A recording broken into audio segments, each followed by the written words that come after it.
That's right. No, I'm not. And you're not going to come in here demanding money from me. How would you? Man. Customers usually go through several stages when they hear that their item's not as valuable as they thought. The first is disbelief, followed by denial, anger, and even assault. In this video, we see a woman who assaults a security guard, another insults and body shames Ashley, and one almost takes a swing at Les. The thing all these people have in common is that they were shocked at the real value of their item. Yes, ma'am. I was coming to pawn my ring because I have to pay my rent. It was due a couple weeks ago. Oh, okay. Why you keep looking at my ring like that is real? I mean, what, you want the studs on my lip or something? Pawning it. I'm not buying it. You're just pawning it. You want to pawn it? Keep control of herself. I don't know what the hell her problem was. I don't give a what her problem was. She's lucky my security staff didn't beat her ass. The woman on the yellow-white striped shirt screams like Ashley instead of letting her friend get a good deal. A customer comes in to pawn a very old-looking TV and DVD player. This is a type of thing that nobody's interested in. Seth won't take the man's old items, and neither will the man. You want to see me make you? Yeah. Watch. The guy thinks he can't be thrown out of the shop, but Seth proves him wrong. How are you? How can I help you guys today? I want a meat coat today. Should I wear a small? Any color? You sure this is a small? It's actually a medium. What? No, I wear a small. Try it. Try it. Suck it in. This has got to be extra small. Let me see here. Let me see. Let me see. Here, help me on this. I got a bad arm here. Let me see. Let me see. Oh no, extra small, extra small. Somebody else that we can talk to. That's what they're doing around here. I know what I'm doing here. You're telling me you're small. This is a small coat. I want a small. I wear a damn. A woman wants to buy a coat, but she obviously doesn't know what size she wears. Here, try this one. This is the one. Okay, let me try it. Try Try it. it on. Yep. You're too big. I didn't try anything. You're Way too big for her. He tried me. Have a nice day, ladies. What do you got to do? Escort you to your car. Make sure you get the No, coat. no. I'm tired of this. I am not going nowhere. Yes, you are. Oh, no.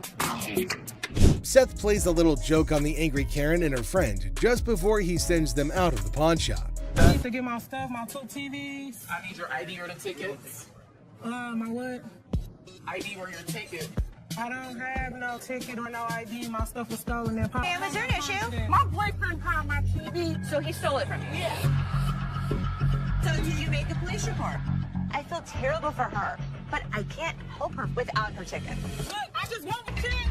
You don't pound on my window! You can't! Yes, I can. You can't! Pound on my window! Really? Y'all Stick it pound on. Don't you, baby. Get out of here. My I get mine. now. I'm not leaving out here until I get my. Ashley has a heated confrontation with the Karen that couldn't have her way. I'm not leaving out of here. My I get mine. now. I'm not leaving out here until I get my. Leave. I'm not scared to leave. Bye. I what?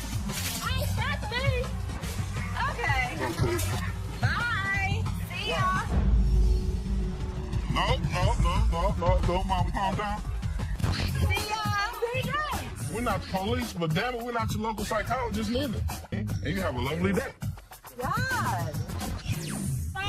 Ashley makes sure the angry Karen leaves the pawn shop, but she doesn't do so quietly. Ma'am. I just bought this TV. It's broke. No, I don't. When did you buy it? I bought it yesterday. Yes, I did. I need you to give me my money back. I don't know if you bought it from us. But you owe me for my DVD. Where's your receipt? I don't. Do I need to get louder? No. Why not? This woman starts trouble when Seth refuses to change her TV. Excuse me. Who do you think you are? Really? I don't need your help on this one. Thank you. Mom. Excuse me. Hey, it's me.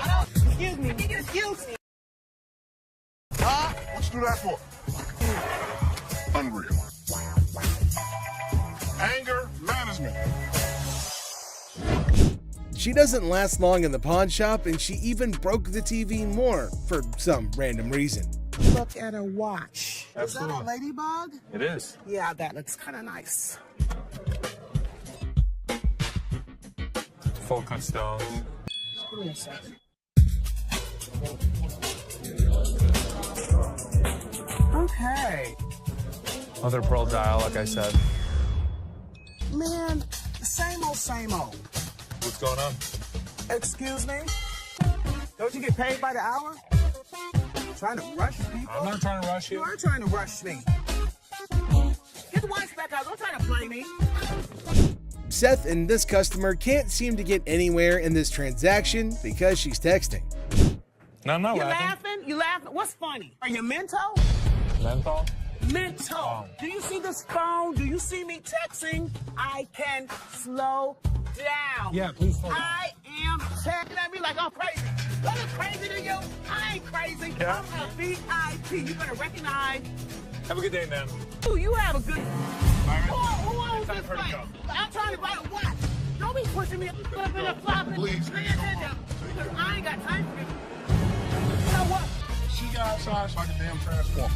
Wig flew off. She saw the Iron King starter kit. It was terrible. Don't feel about your wig. Have a good day. Leave me alone. The woman gets worked up about her texting. This leaves Seth no choice but to send the woman off the premises. Stubborn guy. Our Mr. Clumsy here managed to turn his girlfriend's car all wrecked up. Now he's off to pawn his genius level ideas to fix the car and his relationship. I need to pay my court fees. I got a DUI, crashed my car. Well, her car. I took her car with a couple friends. You just need to get as much as you It's can. not your damn business. I'm here for you. All full of himself, he went all gangsta mode on Seth, trying to get money for 2 of his rings. Did it work? Nope. However, things were about to get more annoying. What's the highest you'd go? $900. That's ridiculous. Tell him what it is. No, don't tell me what to do. Stop talking. Stand behind me. What's the problem? Tell her to stand behind me. This is men talking right now. Our boy's respect for his girlfriend shines through as the negotiations heat up. Hold on to your seat, because this encounter was a true lesson in having proper manners. Maybe we should just take the money. That. Stop talking. Just Dude, stop seriously, talking. why are you Just such an stop. ass? No, you need. No, I don't need to. You're my store. This It is my property. business. This It's is not my your property. Do I She's her tell own your property person. what to do? Hopefully one day she'll wisen up, move on, and realize that this guy's a complete tool. Mother-daughter feud. Well, ladies and gentlemen, hold on to your liquor bottles for a heartwarming episode of Mother-Daughter Treasure Hunters. They had gathered some priceless junk to fund their world tour. So what you got? I got some really expensive stuff. Show me. Some old liquor bottles, some old albums, stamp book. Don't you think he worth something? No. You got a whole lot of nothing going on over there. But wait, Les examines their items and deadpans. Sorry, ladies, it's all junk, no worth. The things took a swift left from there, guys. Told you it wasn't worth nothing. You need to watch your trap because this worth everything to me. It don't matter. They don't want it. This is not junk, okay? So don't you comment on. I told you. So you better not don't. to come here. You better We don't go wasted there. gas. You better don't. You better don't. It's like watching a comedy where emotions run high over little treasures. They both argue fiercely about sentimental items. Talk about teaching your kids some manners. I will kick your ass. I'm your mama. You better don't. How the heck you better don't. No, you get the off my. I thought it was kind of funny watching the mother and daughter argue with each other. Okay. No, bitch. All right, that's enough. That's enough. Body slam. Our guy claims his grandma's ring is a lost treasure. Well, that part's for Ashley to decide whether it's real or something that came out of a cereal box. How much are you looking for? Is this enough to pay rent? How much is your rent? $300. Okay. Do you have anything else? Because this unfortunately is not real. What you mean it's not real? It's not real gold. Basically, y'all sit up here and waste my time talking to you. You don't waste your time. Oh dear, Mr. Sad Story, you've really painted yourself into a corner now. It was almost as if he was starring in his own drama series. I'm like, just give me my ring. I need to speak with somebody else because you irritate me flat out. I'm trying to help you solve Like, what you mean? What you I'm mean? trying to help you solve Like your this, issue. lower your voice. This guy's acting really erratic, and it's making me really nervous. Hold on tight, because here come the Powerpuff Boys to rescue our protagonist from his own soap opera. What a gimmick. A day he's gonna remember for a while. Don't put your You got me. hand in No, she ain't by herself, man. She ain't by herself, my man. Bitch, I'll be back, bitch. You're talking that now, get the hell out of here. He was lucky I have other things on my mind, or I would have beat him to a pulp. Earrings. Two sassy black queens strut into the pawn shop, flaunting earrings worth $350. The seller, bewildered, questions their cash craving. They snap back. How you doing? Good. I'm here to pawn these earrings. Okay. Honey, our financial drama is an Oscar-winning secret. The seller innocently inquires about the swearing, prompting the girl to unleash a verbal firework. Trying to get $350 for them. Why do you need the money? It's none of your business why I need the money. As he fumbles to record the chaos, he realizes these queens can turn from pawn shop patrons to drama divas faster than his slowest sale. Talk about a speedy emotional roller coaster. Why are you swearing at me? Because you asking me why I'm coming in here to handle my business. In the midst of the jewelry saga, it's a linguistic roller coaster. The seller's ears are bombarded with jewelry, loan me my money, and a kid-beating crisis. What does my sign say? Jewelry and loan. This jewelry, loan me my money. I got to feed my kid. The drama unfolds faster than a soap opera, leaving him nervously counting non-existent diamonds. Talk about a pawn shop sitcom. Man, you getting on my nerves, dog. How'd you get You this? ain't even looked at my Do you know that these aren't real? In the sizzling pawn shop showdown, the women insist their earrings are as real as their sass. The seller, sweating in the Lacote, tries to diplomatically handle the diva duo. It's a battle of bling, attitude, and a heat wave, all under the watchful eye of leather-clad thermometers. Comedy gold. How the you gonna tell me just by looking at my that they not real? They're not real. As the Queen of Sass declares her exit, she throws shade like confetti. Insults rain down, targeting the seller's wrinkled-up hair and questionable fashion choices. With a parting shot about a jury and long bow ass, she exits, leaving the pawn shop in stitches and the seller questioning his life choices. I ain't leaving this till you give me my money. I need my mother here. Coloring book. Ashley enters confidently, challenging authority. Seth tries to manage the chaos. Tension rises as they clash, leaving everyone puzzled. Don't come in here thinking that you know everything in Earth. Like, I didn't know you should anything. go off and like run back to Hawaii where you bought that shirt. Unearthed Gems, a JFK coloring book from '62, and a Frank Zappa one from '82. Mom's surprise drawer is found. Now, the shop's in for a laugh, unraveling the tale behind these quirky relics. Hello. Hello. I have a John F. Kennedy coloring book from 1962 and a Laugh out loud scene as the seller confesses to buying a Frank Zappa coloring book at 25, never cracking it open. Now, with 3 daughters in college, it's a hilarious quest for cash. The quirky relics become the center stage for a funny exchange in the pawn shop. So why do you want to get rid of it since you love him so much? well, I have 3 daughters in college and I need money. The negotiation dance continues as the seller justifies prices, leaving room for haggling. Tension rises comically as the buyer feels snapped at. The shopkeeper offers a research break, declaring, "I'm not in a hurry," in this pawn shop sitcom starring quirky characters. Okay, do you want to give me some time to do a little research on this, You can or? have all the time you need. I'm not in a hurry. The plot thickens as Ashley discovers the price coloring book online for $8.75, triggering a hilarious spat. I didn't say any of that Can to you you. read that? $8.75. So make me an offer. 0. She hilariously expresses her dismay, accusing the customer of rushing and shoving a phone in her face. I'm looking at the one that he wanted $50 on, and I pull it off, and it says $8.75. The bickering ensues, with both claiming they're not married, adding an amusing layer to the pawn shop sitcom. I have to take him out this guy. That's how much he pissed me off. In the ongoing pawn shop drama, Ashley delivers a sassy retort to the customer, suggesting he adds value nowhere and jokes about returning to Hawaii. The banter continues as another worker calls out Ashley for being rude, I think you're disgusting and rude. I didn't say any of that Can to you you. read that? $8.75. leading to a comical exchange where Ashley dismisses them to focus on yourself. The workplace comedy unfolds with quirky characters and witty comebacks. Well, you don't add value to the organization. I have one. Well, thank you so much. But the next Okay. time you send my paycheck, you can tell me how to work. Parking lot.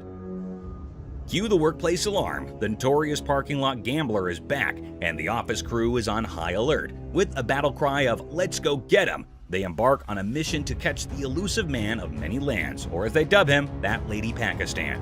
Office drama just hit the jackpot. What? Gambling again in the parking lot. Meet Robert Robertson, the maestro of sports memorabilia, introducing himself to Dennis in a pawn shop saga. The plot thickens as he unveils a treasure trove of Detroit Lions autographs salvaged from his sister's basement flood. Forget superheroes, this guy's heroics involve rescuing signatures during a Union picket line water ballot. All right, here's Robert. Robert, Robert, I'm I'm Dennis. Nice to Nice to meet meet you, you, Dennis. Yeah, I got an item here. I might be interested in. In the wild world of pawn shops, Dennis is hit with a first, an NFL labor strike poster. As Robert pitches his Union picket line relic, Dennis, caught between fandom and frugality, contemplates the value. It's a negotiation dance where even the poster's wrinkles have a say, and Dennis dreams of a dad who'd splurge on a heartbeat. What, Steve Backus? This is the first time a guy actually brought in an NFL labor strike poster. Dennis and Seth, the dynamic pawn shop duo, are advised to step up their deal closing game. In the battle of signatures, Robert's pitch clashes with Dennis's detective skills. It's a showdown of history versus water stains, where even a tear is more drama than a soap opera, selling history hard, selling water-stained history a comedic challenge. One just like this mint, though, and he got $950 for it. Right, so if that was mint, why would you want $1,000 for this? In this hilarious haggling carnival, the pawn shop pros are on their knees throwing cash offers at Robert for the water-stained NFL labor strike poster. It's a dollar dance-off with Dennis and Seth, and they're juggling 20s like it's a comedy club. In the end, it's 5 20s that win the bid, leaving Robert with a pocket full of paper and the pawn shop crew high-fiving over their historic steal. $75? No way. Dennis, offering you just $100 cash money right now would make it. Gold earrings. In the golden world of earrings, Ashley and the customer embark on a carat quest. The earrings sparkle, but the price tag dims the shine. The customer eyeing the digits suggests a hilarious plot twist, an exchange proposal that could turn this jewelry journey into a comedic barter ballet. I was looking for some gold earrings. You are in the right department. In the dazzling dance of earrings and dollar signs, the customer flips the script with an exchange proposal. Ashley, the jewelry juggler, contemplates the weight of the situation, hoping those earrings don't tip the scales against her. It's a hilarious jewelry version of Let's Make a Deal, where carrots and comedy collide. Well, what we can do is I can take those and apply money towards these. In the comedy club of carrots, Ashley drops the punchline, a whopping $500 for the desired earrings.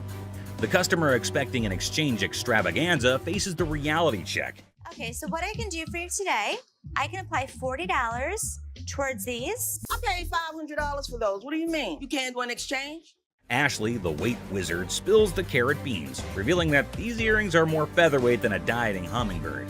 It's a priceless jewelry negotiation that has the audience and the scales in stitches. Okay, I can't give you $500. Why you can't?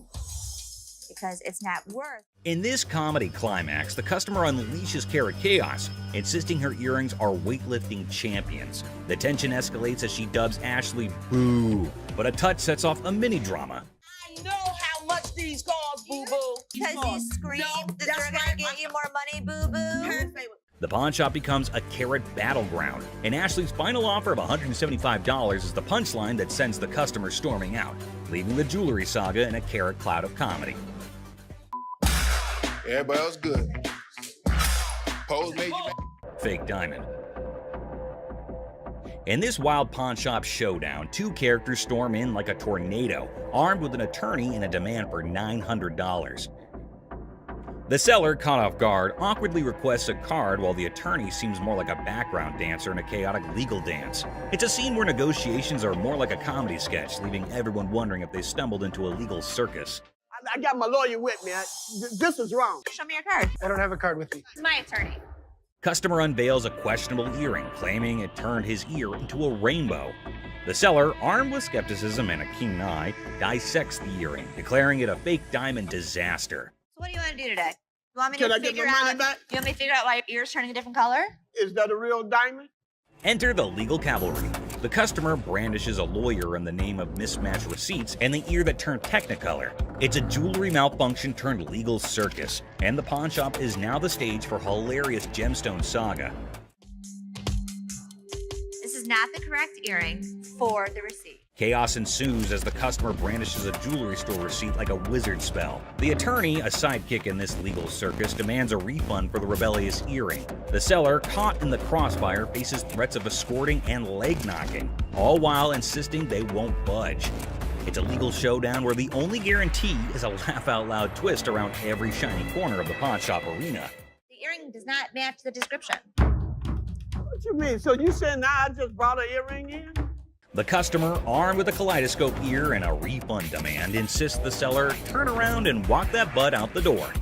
The seller, invoking a hint of pawn shop diplomacy, proposes a negotiation dance, but warns, keep your butt back there. Cue the dramatic soundtrack, man, it's a comedy in motion. An Evil Woman anthem echoing through the pawn shop arena. Get out. Yeah, you done took my money. You sold me a gold earring. Golden State Warrior ring. I just got engaged, and I heard you had a 75 Golden State Warriors ring, and I was thinking that would be perfect for my fiance. This man came into the shop to buy something, which is odd because most people come into the shop to sell something. This man, on the other hand, was interested in Rick's 1975 Golden State Warriors ring, but Rick was unable to but laugh at this. Rocco, will you grab me that ring? Sure. That is a brave man that would give his fiance a championship ring. Even though Rick keeps on laughing, asking why the man is giving a ring like this to his fiance, we understand that the buyer isn't pleased with Rick's antics. So what I did was I brought pictures of another 75 Golden State Warriors ring. The buyer produced photos of another Golden State Warriors ring and attempted to match them, which they did. Then he asked if it was a genuine diamond and if Rick had checked it. Rick told him that the stone was genuine. Perfect. Have you tested the diamond? Oh, yeah, it's a real diamond. It's a real diamond, okay. The buyer then proceeded to use his own tester to determine whether or not the diamond was genuine, as he was a collector and dealer of sports memorabilia himself. But as he went to test the diamond, it didn't pass. It's not testing. That's because you have a really cheap tester. So Rick stepped in with his own tester, which of course revealed that the diamond was genuine. Even though Rick was irritated by the whole thing, he chose to be courteous to the man. First fine on mine. Okay, I will trust that. The buyer requested for the amount after the ring had been tested, which Rick believed to be $11,500. The purchaser, on the opposite hand, had a budget of $5,000. Any 11 grand, that's what I can do. That's your bottom line? Yeah, okay. Best price. Because Rick refused to go any lower than $11,000, the buyer was forced to leave the business unhappy and empty-handed. I didn't think he was going to go 5,500, but I thought, he'd work with me a little bit, but he seemed... Good. What's up with this? Give me 1 second, sir. To be honest, I don't think we're going to take them, brother. You say what? Go get somebody for me, dog. This made me act up. Yeah, what's going on, man? What's going on, cuz? 40? No? Yeah, I'm not interested. For real? For real. This on that bum. Listen, don't be throwing the at me. You understand? You understand? There's no shortage of entitled customers who come into the store, and this next one easily fits the bill. I mean, what's up with that? Nothing. I'm calling a scene, so. Y'all about to rush me or something? Here's a guy yelling at the front. What's up with that? On that bum. Listen, don't be throwing the at me. You understand? You understand? Trying to gang. You understand that, dog? Trying to gang up. You understand that, dog? Don't ever throw. Take your hands off my mother. With the customer starting a tantrum, Les finally speaks, and let's just say the others were nicer to the man-child than he was. Yo, y'all ain't over here anyway. I smack the out your ass. Don't even reach behind nowhere. Reach what? Nigga, if I got it. Reaching, Jonah. Don't get my stuff. Where the is the loan at? Don't try to steer me down. All right. Well, and what you gonna do? This guy was threatening me that he's coming back. Does he think we don't have security cameras? Does he think we don't know what his license plate number is? It'll be his worst thing. If he even thinks about try to step up like they were some players, they ain't even really in my ball game. I'm in for real. I'm up. This mother thought he was a badass. As you can see, I'm a badass. Les not only kicks him out, but also ensures the man stays out. If it were up to him, they'd probably ship the man to another state. Hello. How are you? I'm fine. How are you? I like your nail polish colors. Thank you. What do we got here? A laptop? Laptop. You type in your password? What brings you in today? I just want to pound it in so I can get... How do you forget when's the last time you used this? About a month ago. You forgot your password? Yeah. Try again. I need at least 165. I mean, I can't do 125. 65 or not. When a lady comes in with her laptop, she forgets her password and manners, but Ashley can only help her with one of those problems. Okay, I know what, I ain't got time for it. It's like you don't like your job. You don't like your job, you shouldn't work here, sweetheart. I'm sorry, you really shouldn't. I am respectful. Learn how to talk, learn how to talk, learn how to talk. Have a good day. You were too silly. So are Don't you. touch my toes. Flat out. You done? I don't give a like I said, I don't care. I can take my business somewhere else. The lady obviously doesn't like the sound of $150, and the negotiation goes downhill from there. Lady, are you a baby? Excuse me, sweetheart. Hi. What the you looking at, bitch? What the you looking at? I'm talking to you, bitch. What you looking at? You know what? Take this outside. What the you looking at? What the bitch? You fat bitch. Fat ass bitch. Wait, with a fat ass bitch. Go walk somewhere, bitch. You talk like I said. I can take my business somewhere else. You don't know me. Crazy. That's not how I walk away. Bye. Bye. What more can we do? Since the lady won't stop talking, Ashley engages her, and it's like setting fire to dried sticks. Tattoo manager. That's me. How can I help you? My wedding ring that's $5,000, you guys have it. I want it back. Okay. Get a ring. Yes, he took it because we're having financial problems. I get why he did it. I just want to come in. No, I didn't make a police report. The hell am I going to make a police report for? I'm not going to call the cops on my husband. I'm coming to you to get my... For the ticket? Oh, my God. I want my ring. Can Okay, you so get let in the me- computer Okay, so and let look me up the name, okay, tell me how so- much I owe you, and give me my... Nothing is scarier than a woman with a vendetta, and Ashley's best effort to handle this one with care absolutely fails. All I want. Okay, so let me explain to you how this works. First of all, I don't just look up somebody's name and give you their information. I didn't ask you to give me the information. Give me my ring. You bring your butt out here and you assist me out. Please, bring it. That's all I want is my ring. No! Up yours. I want to see you walk outside. Come on. You're so big and bad. Yelling, screaming. Can't type anything to a computer. Oh, this bitch. I'm going to come back and get my... I promise I'm going to come... The lady doesn't appreciate Counselor Ashley, and the exchange turns sour. All right, gonna redeem this. Okay, actually, this was pulled. Pardon me? It was due on the 2nd. No, I'm here to pay it right now. I know, your loan is only for 90 days. So... Hi. How you doing? I got my ticket there. I wanted to get my TV back. If you could help me out with this, I'd really appreciate it. You can see if it's on the showroom floor, and I can try to make you a deal to buy it back. It's not been that long. About a month overdue. What are you talking about? If it's out there, then we can work from there. Look, seriously, come on. Why don't you just give me the TV back so I can Yeah. leave, all right? Yeah, I'm getting a little aggravated. I'm sorry you're getting... I'm ready to, it's You're just- ready to what? Just get pissed off. All right, I'm not... Seriously, no. Seriously. Yeah, seriously. I want to just get it over with. What are we going Come to on. get over with? I want to get my TV. What you can do is you can go buy a TV. You know what? I'm getting... There's a man. I doubt it. Turn around. I haven't got a minute here. Really? There's two of them. No. Now what you gonna do, buddy? What are you talking about? What you gonna do? I still want the damn TV. You sound just like him. I'll put a big-ass flyer in the street. I'll make up signs. Well, American Jewelry alone sucks. It's looking like Nick Nolte after hanging out with Charlie Sheen for 3 nights. Go on somewhere, man. The guy wants his TV back, but he's past due. And it's really hard for this delusional man to... I will be back. The irate Karen tries to take matters into her own hands, but ends up getting thrown out instead. Hello, my wife. Oh, y'all don't want to give me my... If you're I'm stealing... your...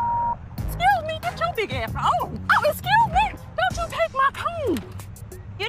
She gonna try to take a call because we won't give her TV back. I think that's an even trade.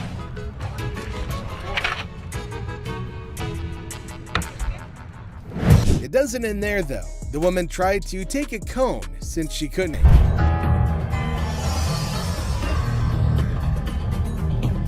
This the guy? Right there. Here they come again. Les? Hi, how are you? I'm Attorney Kyle DeQueef. So there's a man, probably an attorney with 2 ladies along, coming inside towards Les at a pawn shop. Now, Les knew about it before. He asked for Les, and fortunately, he was at the counter. He asked why they had arrived at the store. He's retained me to represent her in regard to a ring. Okay.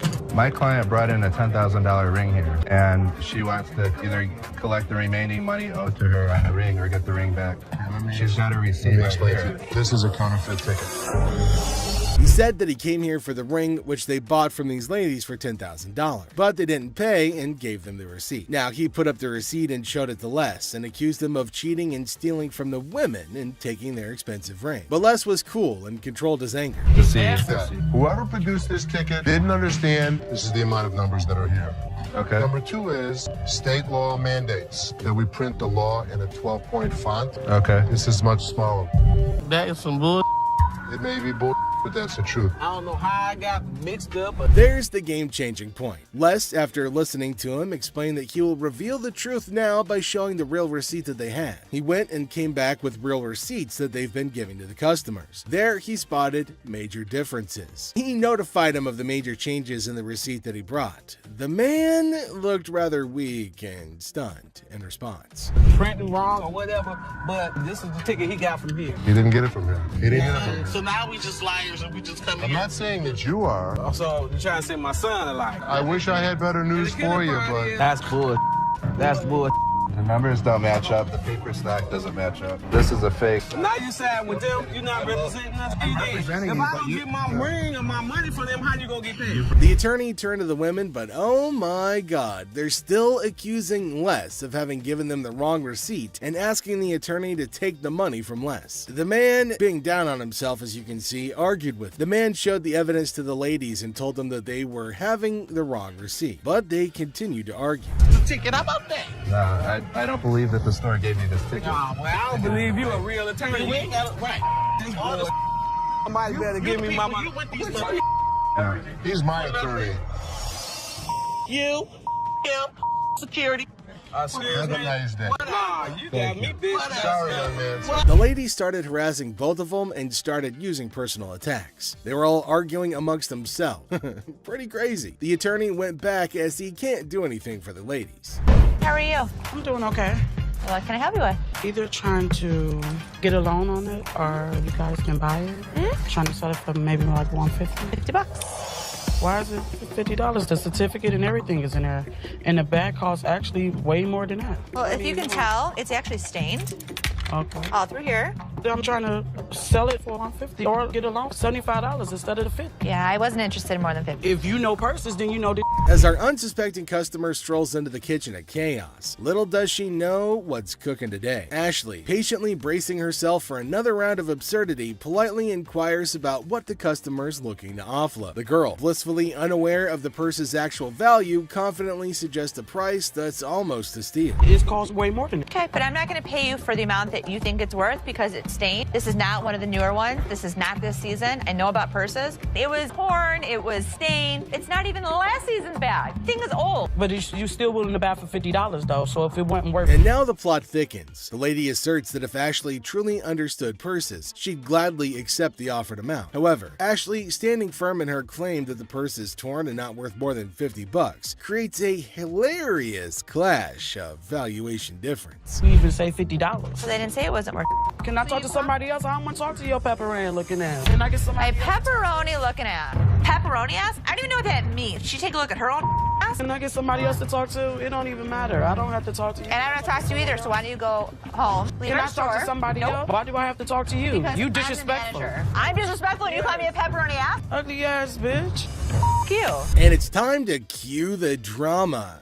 Ashley throws out the bold figure of $50, and it hits the customer like a curveball she wasn't ready for. Feeling the heat, our lady teeters on the edge of diplomacy and blurts out the unforgettable line. She labels Ashley a pepperoni ass and decides that she'd rather chat with anyone but her. Talk about spicing up negotiations.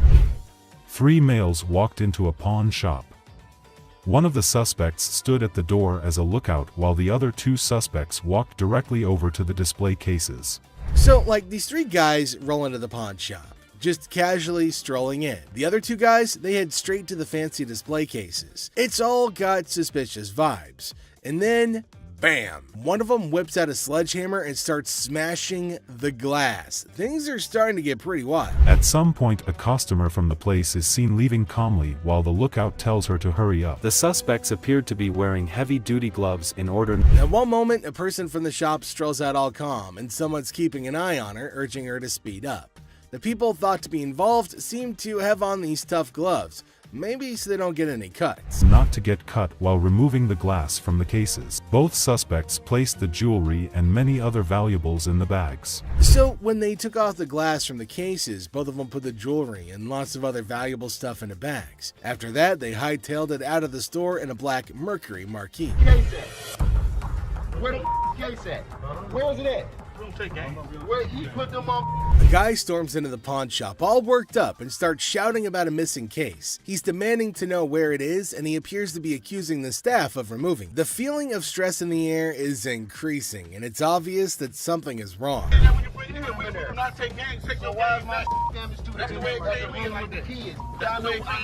gonna act like I ain't got no sense? He's accusing us of taking games out of his unit. Look at the ticket. It never said with game. The atmosphere gets even more intense as the guy accuses the pawn shop of messing with his games. Les, the cool guy at the pawn shop, stands his ground. The customer's getting more agitated, making accusations and even talking about blowing up the place, which is just adding to the chaos.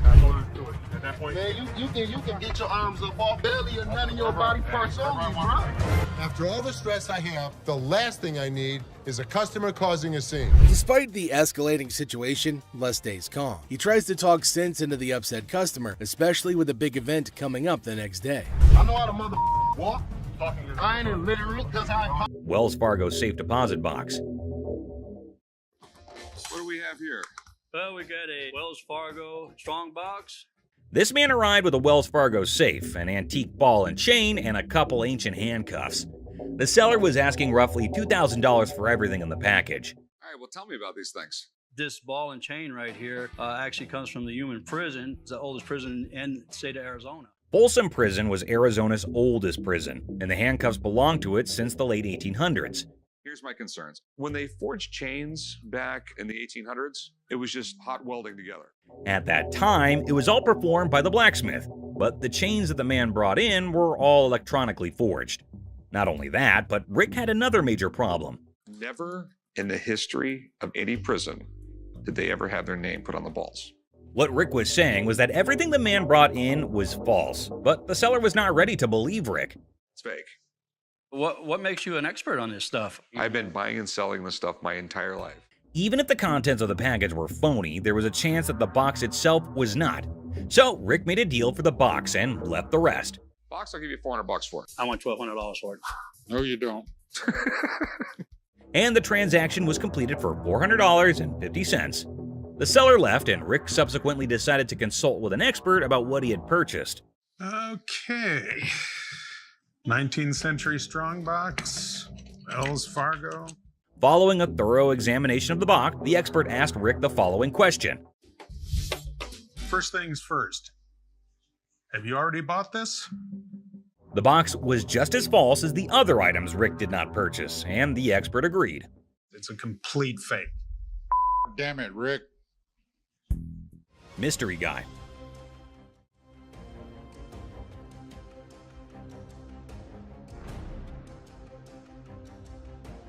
Right there.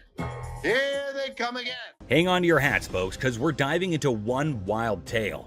Picture this, a mysterious dude looking like a secret agent casually strolls into a pawn shop acting like he owns the place. The shopkeeper, eyes wide open, can't help but stare at this walking enigma. I mean, who wouldn't? He's like a riddle on two legs. Now brace yourselves for the craziness escalates. Our mystery guy isn't flying solo. He's got not one, but two ladies in tow, a trio causing a ruckus. They swagger up to the counter, and out of nowhere, the guy dramatically declares that the ticket he's waving is faker than a rubber chicken. Everyone in the shop, imaginary files included, gasps in surprise. Her on the ring, or get the ring back.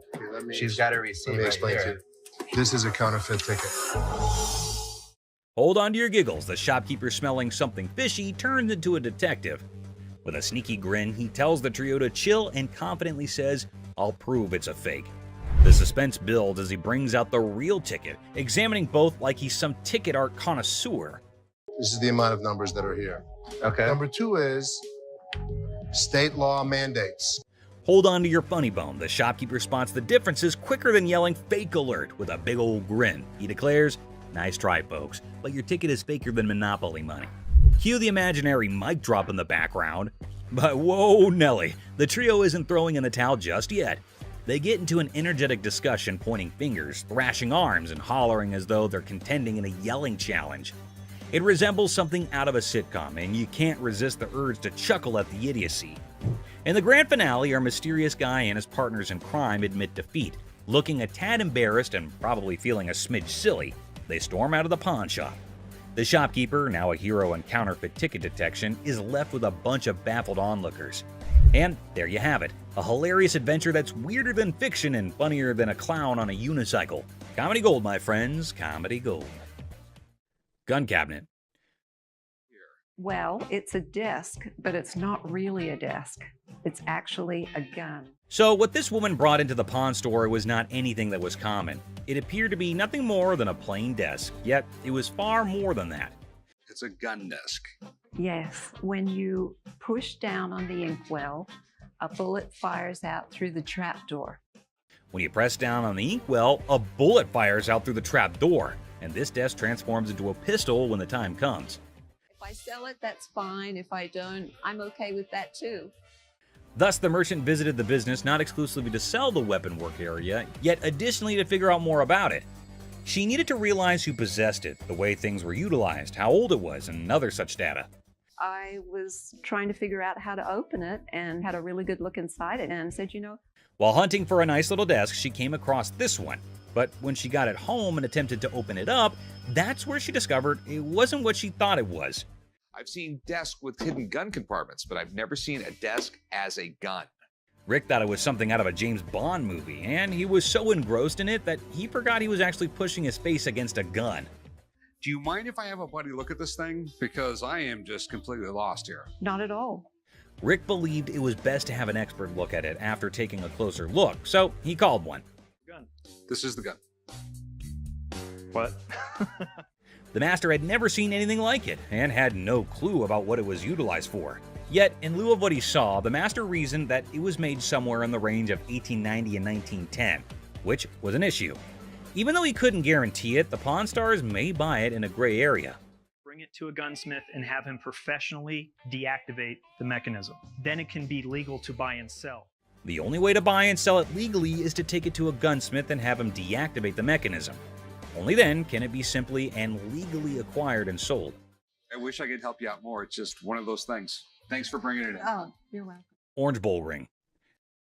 I decided to come to the pawn shop today to sell my Penn State Orange Bowl ring from 1973. This individual then brought in an Orange Bowl ring from Penn State in 1973. He was in the shop trying to sell it since he needed the money for upgrading his house, and he reasoned that it must be valued at least $1,500. Where'd you get this? I went to Penn State and guy down the hall played on the team and he needed some money and I bought it back then. The seller claimed that one of the team members needed some cash and that the only thing he had was that ring. Thus, the man paid him the necessary funds and purchased this ring.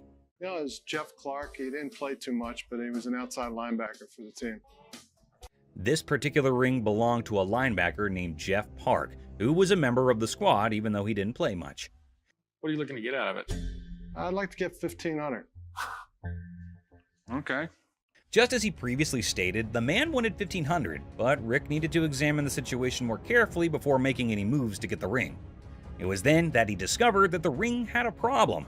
The price is reasonable, but it's illegal for me to buy or sell anything when any identifying mark has been removed on an item. The ring was cool, but it was also reasonably priced considering that the engraving makes it completely identifiable. It was no longer lawful for Rick to purchase or sell this ring after the engravings were taken out. I'd be more than happy to buy it off you for $1,500. Problem is, it's like buying a car without a VIN number. The seller was a little confused as to how the removal of a few inscriptions might make the ring illegal to purchase or sell. As a result, Rick and Corey had to thoroughly explain everything to him and let him know that despite their best efforts, they're unable to handle it. All right, dude. Okay. Sorry I couldn't do nothing with it. Okay. I know 1,001 people I could have sold this ring to and made a fake bill. I have some political memorabilia, the Secret Service ID for J. Howard McGrath, Attorney General of the United States. This individual entered the pawn shop with a $10 bill that had several signatures on it, a White House pass, and several Secret Service IDs. He estimated 1,000 figures for each of these items. But before beginning to negotiate, Rick needed to learn more about them. He was the chairman of the Democratic National Committee when Truman ran for president. Rick was prepared to strike a deal after briefly discussing J. Howard McGrath, the Attorney General of the United States, and how influential he was in Washington politics. But there was a small issue. You got some neat stuff here, and these three things right here, I really want to get checked out. Rick checked everything and concluded that not just the dollar that the man had brought in was counterfeit. Rick had to see the expert to find out if he could purchase the other items, since he had a hunch that doing so might be illegal. You don't want. A counterfeit bill is not legal to own. The expert said that the White House pass and the Secret Service ID were authentic and acceptable to purchase, but the fake banknote was a different thing. Thanks for coming in, Mark. Not a problem. You're the best. Appreciate it. Alrighty. Now that the expert had left, Rick was prepared to strike a deal. Aside from the fake bill, he asked the vendor what else he wanted. Yeah, I'll give you $500. Good deal. All right. You want to write them up? Yeah, sure. The vendor left the store with the cash and the unauthorized bill after the trade was completed for $500. Hopefully he gave the Secret Service the counterfeit bill. Good day, sir. Have a good day, man. Yes, sir. Oh, mother. Oh, man. Who the you calling them? Really? You the ugliest two sisters I've ever seen in my life. Check out the wildest, most intense moments on Hardcore Pawn, where customers and staff bring the heat. And also get ready for some serious craziness at the pawn shop. Just another day at the pawn shop where we've got a mix of decent customers and, well, some pretty pathetic ones. Take this guy, for example. He may seem all laid back, but is he really? What you got here? That's a watch my grandmother gave me. Wow, this dude received a watch from his grandma, which is pretty sweet, right? But here's the thing. He's convinced it's solid gold and expects a fat stack of cash for it. Well, let's hook him up with the amount he's hoping for. Let's find out. 500. The problem is the metal on it is just stainless steel. Well, the metal on it is just stainless steel, so that's disappointing. But how will this guy take it? Yeah, you see this discoloration on the side? No. You don't see the rose? Whoa, hold up. This dude just flat out rejected it without even taking a peek. Talk about a major red flag, am I right? Less than explain. In between the links were gold plated. The gold plating had rubbed off. The watch had no value. And then this guy's like, can I get someone else to check it out then? Because Les shut down his hopes of getting any cash. Whoa, okay, Mr. Expert. This dude is seriously not happy about it. Value. It does have value. How about your chain? You want to pawn me your chain? Anyway, being the sweetheart that he is, Les brings in another dude for a second opinion, just to be fair. But what happens next is totally mind-blowing and straight up disrespectful. Brace yourself for this one. It's gonna shock you. Does this bozo know what he's doing? Well, I wouldn't really call him names. Seriously, this dude needs to chill and get a grip. I mean, who does he even think he is? Anyway, from that point on, things started spiraling down, and honestly, it's for all the right reasons. 500. Nothing. Stop being a bitch. Now, Les ain't about to tolerate any disrespect, and nobody should. And this jerk is about to experience a dose of his own medicine. And let me tell you, it's not a pretty sight. Check out what Les has in store for him. Give me my mother, man. Come over here and pick this bitch. Oh man, this dude is about to get serious flipping off. I kid you not. You know what goes down with idiots like him? They're in for a rude awakening. You, get him here. Let's go, my man. Have a good day, sir. Have a good... Gotta admit, that was seriously hilarious. What did Les have to lose? Nothing at all. But this guy, oh yeah, he got exactly what he deserved. The man just couldn't stop with the curses. Sir, let yourself out. Let yourself out. Oh, you think this was intense? Well, hold on tight, because you haven't seen anything yet. So this dude walks in, right? And he brings in some equipment, no beating around the bush, and straight up expects a cool $100 for it. Can you believe that? Like, I'm trying to get at least $100 for it. $100? Yeah. I want to be able to sell it. Well, the guy just flat out tells him that there's no way he can cough up $100. So the customer's disappointed, but hey, at least he's keeping his cool, right? So how much can you give me, man? $20? Well, we're clueless about what this dude's gonna pull off next. But hold up. Seth comes swooping in to handle the situation like a boss. Let's see how he tackles it. Sitting on the back? Do you know what it is? It don't matter how many you sitting on in the back. Because then I can't... Well, things are seriously heating up, and it's turning into a real mess. Seth tries to talk some sense into the guy, but he's just not cooperating. And instead, he's shouting like there's no tomorrow. Dollars for this. You paid $200 for that, I overheard? Yeah, I mean, really, you paid $200. So Seth breaks it down for him, saying it's not even worth $100. But this dude is now causing a scene, making a big fuss that's grabbing everyone's attention, to be honest. I'm trying to get money for it. I've been waiting in this line for an hour. I need more than two. This guy seriously needs to calm down.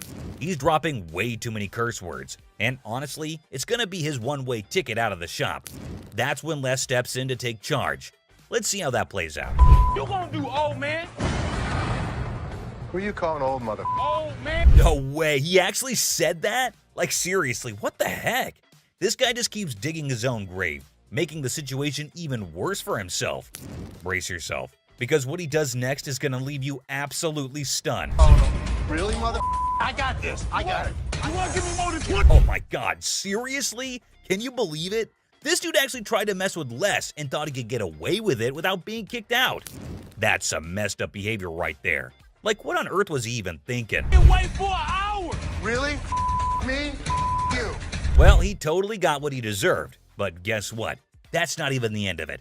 Brace yourself for this next one. So, this lady strolls into the store wanting to treat herself to a fancy watch. She's all sweet and ready to drop some cash. What could possibly go haywire, right? This will be good. Okay. This one. This is really pretty. Now, this lady is seriously contemplating whether she should go for it or not.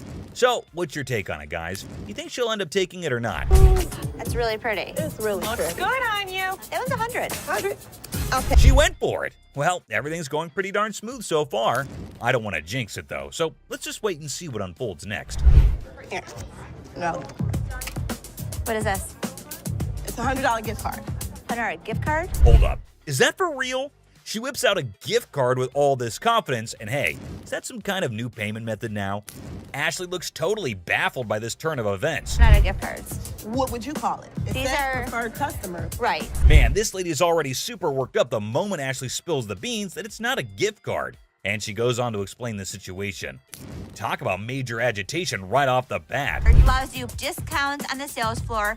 You can't swipe this card and apply. This lady is seriously caught off guard and maybe just can't handle the fact that it's not a gift card. And well, she's getting a bit too aggressive, folks. You know, the kind that usually gets shown the door and tossed out of the shop. Turn around and swipe it, okay? There's no swiper on this. So you telling me I'm losing? I gotta say, this lady is giving me some major secondhand embarrassment. I mean, it's crystal clear that the card cannot be swiped. Like, come on, that's basic common sense. But no, this woman just kept on making a complete fool out of herself. I don't understand up in here, okay? I'm not about to lose, hold on one second. Let me explain this to her. Man, the way this woman is yelling, it won't be long before she gets the boot from the pawn shop. This customer is completely unreasonable, dude. But hey, props to Ashley for still trying to explain things calmly and patiently. Where do you see a swipe thing on this? Do you see a Someone needs to rein in this woman because the way she's throwing a fit over a gift card is seriously ridiculous. I mean, does she not even realize how foolish she looks?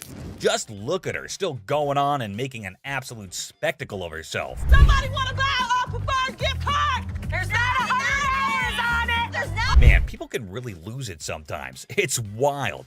And last but not least, we get this other dude who goes absolutely bonkers. But here's the kicker. It's not about something he wants to buy or pawn. Now, you might be wondering, what on earth set him off then? Well, keep watching to find out. Hey, how you doing? I'm here to buy an engagement ring. No kidding, this guy is actually here to buy an engagement ring. Whoa, that's some exciting news, isn't it? Les coolly presents a selection of engagement rings, and you'd think everything would go smoothly, right?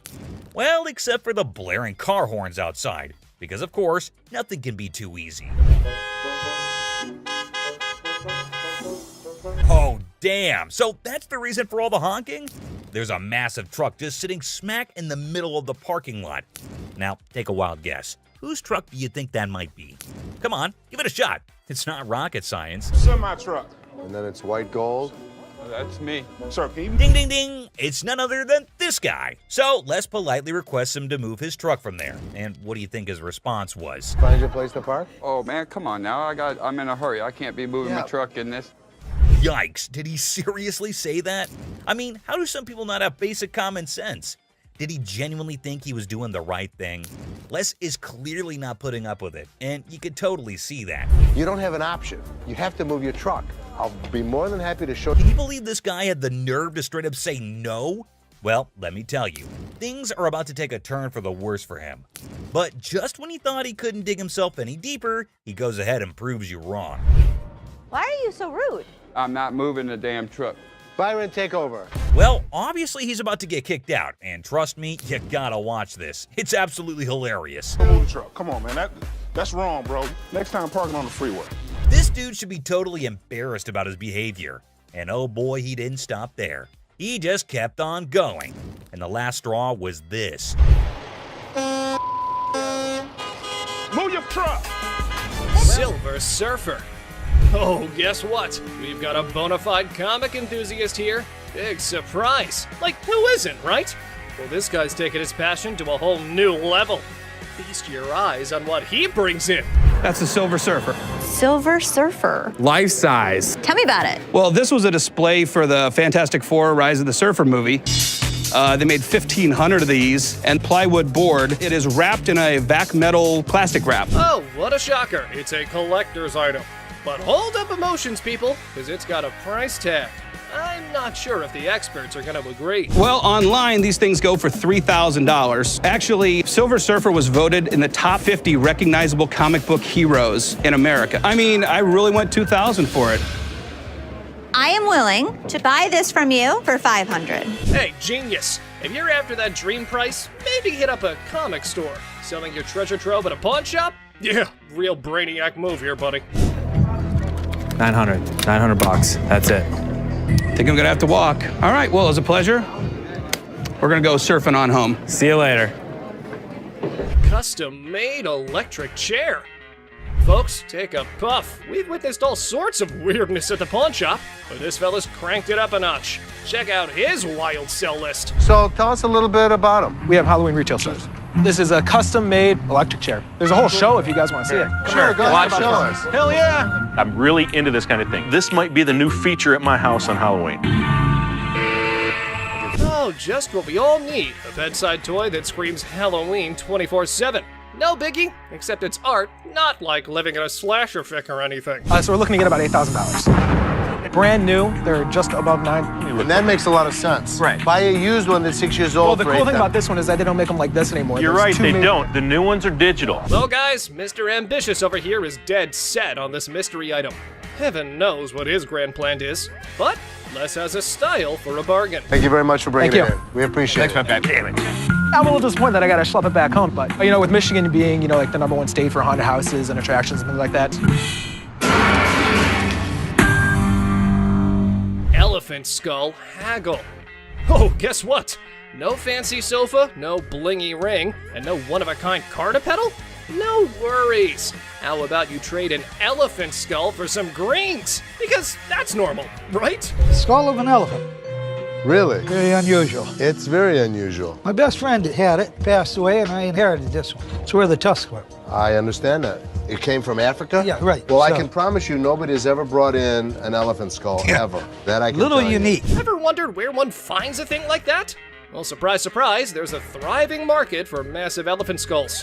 Yeah, you heard it right. Skull heads. 1,000. That's as low as I'm gonna go. Let me talk to my elephant expert. Africans are buying now for $2,300, and the Asians are $1,900. The good part was, it's worth the money. There is a demand for elephant skulls, but I'll be damned if I'm giving it away. Okay, peeps. When Les locks onto something, prepare for a solar eclipse, because he's not releasing his grip. Anyway, there's a plot twist in this pawn shop drama. I got $700 $100 bills waiting for me. $750.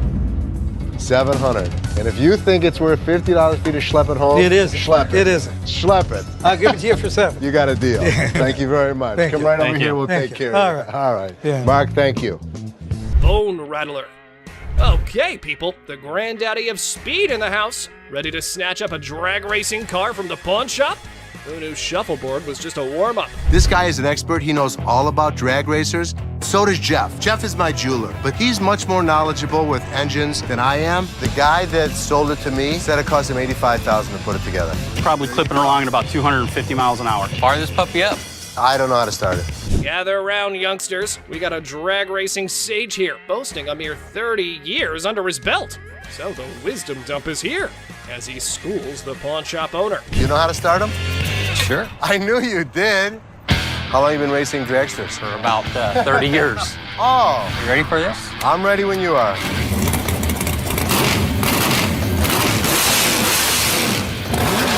All right, Mr. Been There, Done That. Let's see if your drag racing tales can seal this deal or take a nosedive.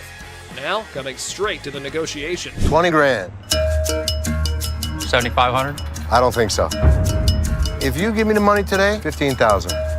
I'll throw the skeletons in for free. We have a deal for 15,000? I guess so. Thank you very much. Have a good Enjoy day. your new car. Mechanical Bull. Ah, the good old days of Wild West bull riding and rugged cowboys. Some dude missed the memo that it's not exactly the trendiest scene nowadays. Time to catch up, y'all. Going for a ride in my parking lot, or what are we doing? Let's have a little fun, girl. We're trying to sell our mechanical bull. Why do you have it? A Western themed restaurant bar before, and that was the theme. We put the bull into the bar. Well, slap on those cowboy hats. We got ourselves a scene here. But seriously, who's taking bets on whether they can wrangle a decent price for that rodeo-style bull riding? Let's say you were to buy these brand new. How much do they cost? They cost around 15 to 20,000. How much do you want? 15,000. So if I was to buy this brand new or buy this used from you, it's the same price. Rental companies rent these out for $750 a day. There's a lot of revenue potential. Ah! Man, sad to see these alpha men taking back their bull home. But folks, hold on to your hats. Maybe Ashley has something else in her mind. 3,000 right now. 45. 31. 39, you pack it up. That's my bottom dollar. 34. I can't do it. Sorry, good luck. Dr. Death's van. Step right up, viewers. You've heard of Dr. Death, but today's highlight is the van that spotlights as the ride for assisted suicides. Because nothing says vacation like a one-way ticket, right? This is a 1968 Volkswagen van owned by Dr. Death, Jack Kevorkian. By Dr. Death. This is the actual van that he did his first and several other assisted suicides in. Jack Kevorkian was an iconic figure in the city of Detroit. We're not aiming for a Valley of Chrome farewell tour this time. Mr. Big Bucks here wants a 6-figure sum. Brace yourselves, because Les has his few concerns all queued up. It is a piece of history. I like buying weird. You won't find another one. The problem is, it doesn't make sense to spend 6 figures on something like this for me. Well, you either love it or hate it. But I love it. This is definitely a piece of Detroit. A van oozing that delightful combo of creepiness and death vibes. So legit. However, why not throw in another expert opinion? Let's see how that went. So 10,000 ain't gonna buy it. No, I'm in the 6-figure range. 20 grand? No. 25 grand. 30 grand. 50 grand? 30. One time. 50. 30 cash right now. Bizarre bikini. Check out this granny of the century who strolls into the pawn shop with an elderly figure that has a lot to do with, I don't know. You have a look and maybe you decide. Which is the doll? I heard that. I'm undressing her. What can I say? A really nasty looking woman, but a very cool item. Yep, that's about accurate. You just saw a long-legged granny in a bikini. All the efforts are done in the name of art. However, our granny here invested in this model. How much did you want for this thing? I'd like to get $500 for it. This thing is art. It's a very cool item, but not for that price. She's really cute. I mean, she's really fun to look at, but it's not going to be even close to 500 bucks. Never mind, that was gonna be a deal breaker. Unless Les had some more quotes to add to the art piece, this stirs things up for the selling mix. Here this woman was playing my game, and I was losing. 200. 190. I'll take it. Will he stop? Okay, schlep it home. You know, I heard my dad saying it wasn't worth the extra $10. Bull. She wants 200. Latex vacuum bed. Look who's spicing up the pawn shop scene. This dynamic duo's got a latex vacuum fetish bed up for grabs. You know, just your average afternoon errand. latex vacuum bed. A what? A latex vacuum bed. So you have sex with latex? Pretty much. It's like the autoerotic asphyxiation is what Pretty it is, much, right? yeah. Bobby J surprisingly knew exactly what this thing was. All right, I was wondering, who needs candlelit dinners when you can have vacuum-sealed intimacy? I'm not here to judge. However, here's a quick demonstration. So normally when Felix has his hand over his mouth, normally what they like. I actually used it. Are you breathing? There we go. Not gonna work. It's working. Everyone's a critic when it comes to, what's the word? Innovative sleeping arrangements. Yeah, there we go. And we aren't sure if that ever went up for the big sale. Used it. So how could you not want to do this with him? Because I don't want to suffocate. It's not for everybody. I'm familiar with the bed. Very much so. Just imagine having sex and he don't have to hold you. Perfect. Well, now we got that out of the way. To sell Les Paul's document collection, including an incredibly unique and world's one-of-a-kind Les Paul SG guitar that belonged to his Aunt Mary. And guess what? She wasn't just some guitar lover or a casual Les Paul fan. So the seller is hoping to get $250,000 for this collection. The big question is it really worth that much? And is it still in good enough condition to fetch a high price? Let's find out. Rick Harrison calls for Drew, the expert from Authentic Autographs Unlimited, who specializes in forensic document examination. He then carefully examines the signature on the guitar and remarks that Les Paul had a unique and straightforward signature style. Interestingly, Drew notes that he never included his last name when signing autographs. He goes, Rick asked the seller, how much is he expecting from it? So he was like, I want $250,000 for it. But someone in the comments section went all out and said that those papers would fetch a whopping $190,000 if Joe Bonamassa got his hands on them. Another user totally agreed with him and even said that if this guitar showed up in the right magazine, some millionaire rock star would easily drop at least $200,000 for it. But here's the main part. Did the pawn shop actually make any profit? Hell yeah, they did. Once the show aired, they wasted no time and threw that bad boy up on eBay. And guess what? They scored a whopping $110,000 for it. They ended up making a cool $20,000 profit, guys. Now that's what I call a successful hustle. Next up, we have a customer who came in trying to sell a sword that was supposedly forged by the famous Yasutsugu family, known for making weapons for badass samurais back in the day. But here's the twist. The seller looked familiar to Corey. It turned out that he had been there before to sell a trophy. You'll be thinking what kind of trophy it must be. Maybe some ancient artifact or something, right? But nope, it was actually a Grammy Award. Yes, all in excitement, Rick bought it. But later he found out that it was not allowed to be sold. Oops, I can see a great loss there.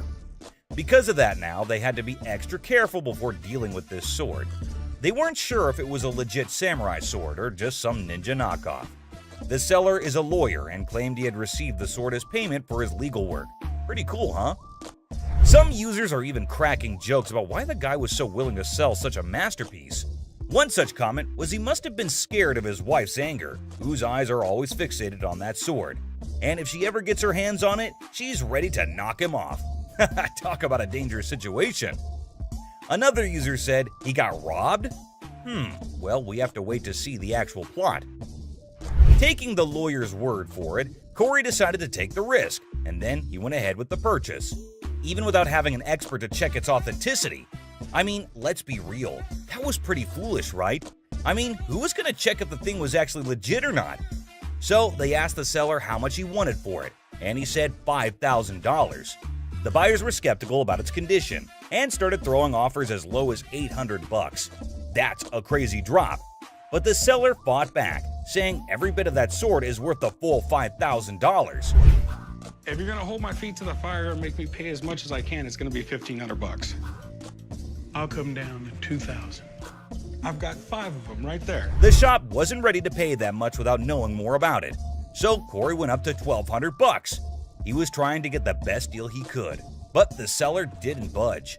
They went back and forth until finally the seller settled for Corey's offer of $1,500 just to get Rick off his back for that Grammy thing. After buying the sword, Corey was not at peace and was restlessly waiting for the expert who was out of town during the appraisal. Finally, he got to meet up with Mike Yamasaki, the expert, and Corey explained how he took a shot in the dark and bought the sword without knowing if it's actually worth the money. So, after taking a small glimpse at it, Mike recognized it as a samurai sword and told Corey the history of the sword. He stated that after World War II, around 3 million Japanese swords were taken out of Japan by the occupying forces. In those days, the Japanese warriors, also known as samurai, were skilled professional fighters, and the samurai sword was like their badge of honor. If you didn't have one, no way you could call yourself a samurai, man. Then Mike decided to inspect the sword and took a closer look at it. This is the proper way to take apart a Japanese sword. They've been doing this style for centuries. Well, after the inspection was done, the expert discovered that the sword belonged to a super important samurai with ties to Japan's imperial family, probably from the 5th generation. Now, here was the interesting part. The Yasutsugu family only worked for high-level samurai, and their signature mark, like a logo, was detailed on the handle. It's the family crest of the Tokugawa family, who ruled Japan for a couple of centuries. And if anyone tried using it without permission, they'd end up losing their heads, along with their whole damn family. Scary, right? Well, it seemed that the sword had some serious historical value. Now, the big question is, how much is it worth in today's time? After considering the condition, the expert estimated that it can be restored for around $3,000. But here's the exciting part. After the restoration and blade sharpening, Corey could potentially sell it for a whopping $15,000. That's a tenfold increase from what he paid for it initially. So there you have it. Corey took a risk, bought the sword without knowing its true value, and it turned out to be a jackpot. But that was indeed a risky game. But does it always turn out to be luck, or sometimes they just lose everything? Well, we'll see this in the next episode, where a customer from Season 16 walks into the pawn shop, hoping that the shop will take his 1700s flintlock pistol off his hands. This thing is ancient, and looks fascinating for being so damn old. But the funny part, the gun looked puke-colored. Did you do the amazing restoration on it? I did not. Well, let's talk about the history of this gun. Now, the invention of the flintlock pistol back in 1615 was a total game-changer in warfare. But here's the thing. Hector, the seller, had no idea about the pistol's origin. It was passed down to him by his father, and he's looking to score $500 for it. But Rick has some concerns. It's pretty darn obvious that this thing has been messed with. So he decided to call in his arms expert, who knows his stuff when it comes to guns. Finally, the expert Alex Kramer arrived. He's the CEO of International Military Antiques. He takes one look at the pistol and straight up calls it ugly. Ouch! Apparently, some shoddy paint job messed up the gun, and it can't even be opened properly. But hey, on the bright side, the details and engravings on the pistol are top-notch. They got this fancy style called grotesque, with all these weird-looking human and animal shapes. And the markings underneath are high quality too. Too bad the paint on the lock is so thick that they can't even see the gun maker's name. That would have helped figure out when and where it was made. Now Rick's super curious if this thing is actually worth anything. The expert takes a quick look and comes up with an estimate. I think it would be about $1,000. Once we restore it, if I can get it functional, I think it's at least $3,000. With that estimated value in mind, Rick decides to make an offer. So, I will give you $150 and relieve you of your problem. Would you do $250? Damn, just $150? Even though Alex said it was worth $5,000. Rick always pulls out the excuse that it's hard to sell, and there aren't many buyers out there. After a short negotiation, the seller settles for a mere $200. I know, unbelievable and kinda unacceptable. But since the gun isn't in great working condition, I guess it was the best they could do. Rick decided to take a chance and handed the gun over for restoration. Will it hit the jackpot or lose his $200? Let's see. After a successful restoration job, Rick receives some surprising news about the gun's value. It has brought back all the original details and made it look absolutely gorgeous. And guess what? It turned out even better than expected. With all of the engraving on the brass, that grotesque mask came out really well. It did come out amazing. But Alex hasn't tested it yet because he wanted Rick to witness its sight. And the best part? If this baby shoots, Rick might get a whopping $5,000. Damn. Well, let's watch if it works. I got my headphones on, so I can't hear you. Yeah!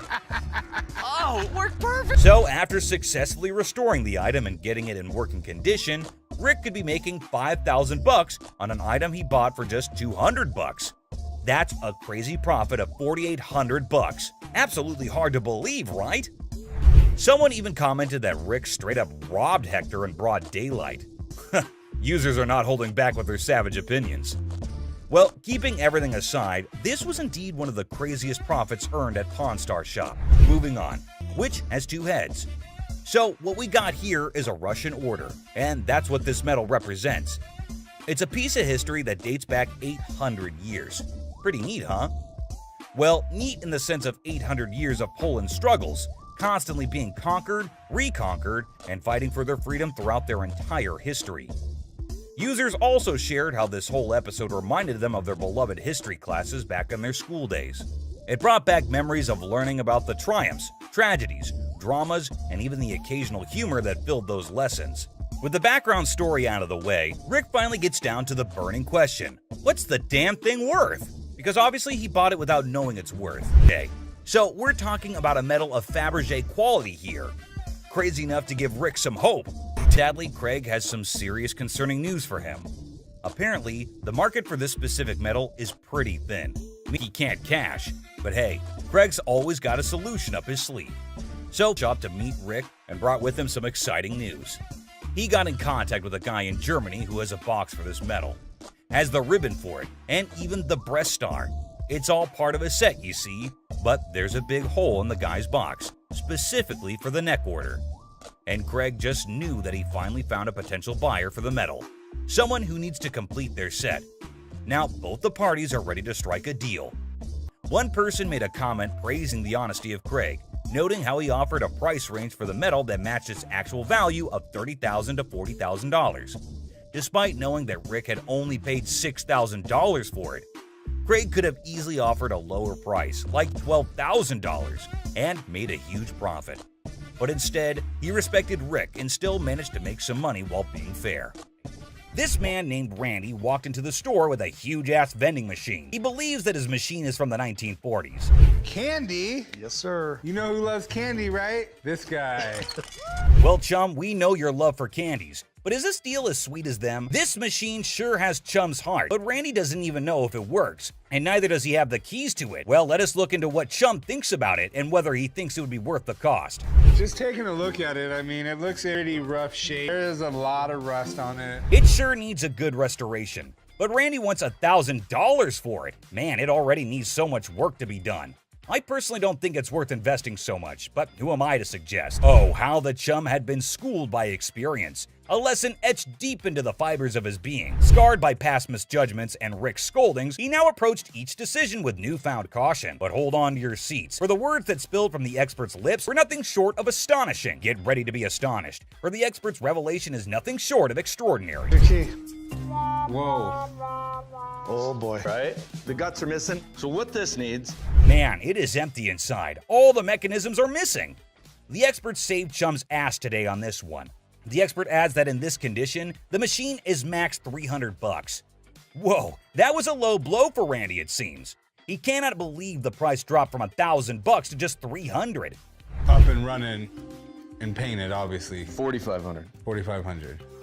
Okay. Well, this machine is asking too much. Chum noticed it and got the bargain straight from $1,000 to $75, and they just shook hands on $100. But a deal is a deal. Let's see how Chum restored it and made it a good sales machine for his own bars. Whoa! Holy Chum bar! Check it out, right? That is freaking awesome. Whoa, the machine is brand new again. No one can even imagine how it was before. And I know you're thinking no one got furious here. But hey, the video doesn't end here. You see, Rick was not so happy about the sweet gift lying in the garage. Why are your candy bars in it? That's the gift it keeps on giving, Rick. That thing, you can sell it for $6,500 today, dollars off it every day for the rest of its life.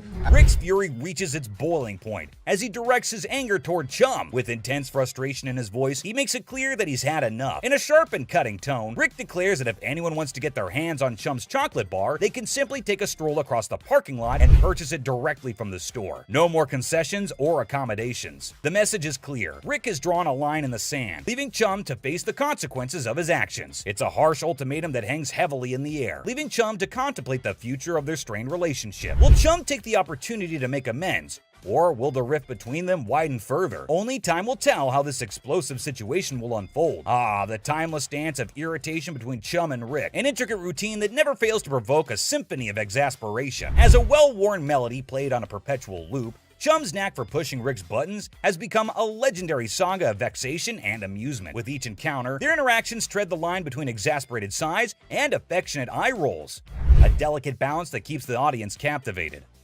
The sparks of frustration fly freely, igniting a wild dynamic that has become an integral part of the show's charm.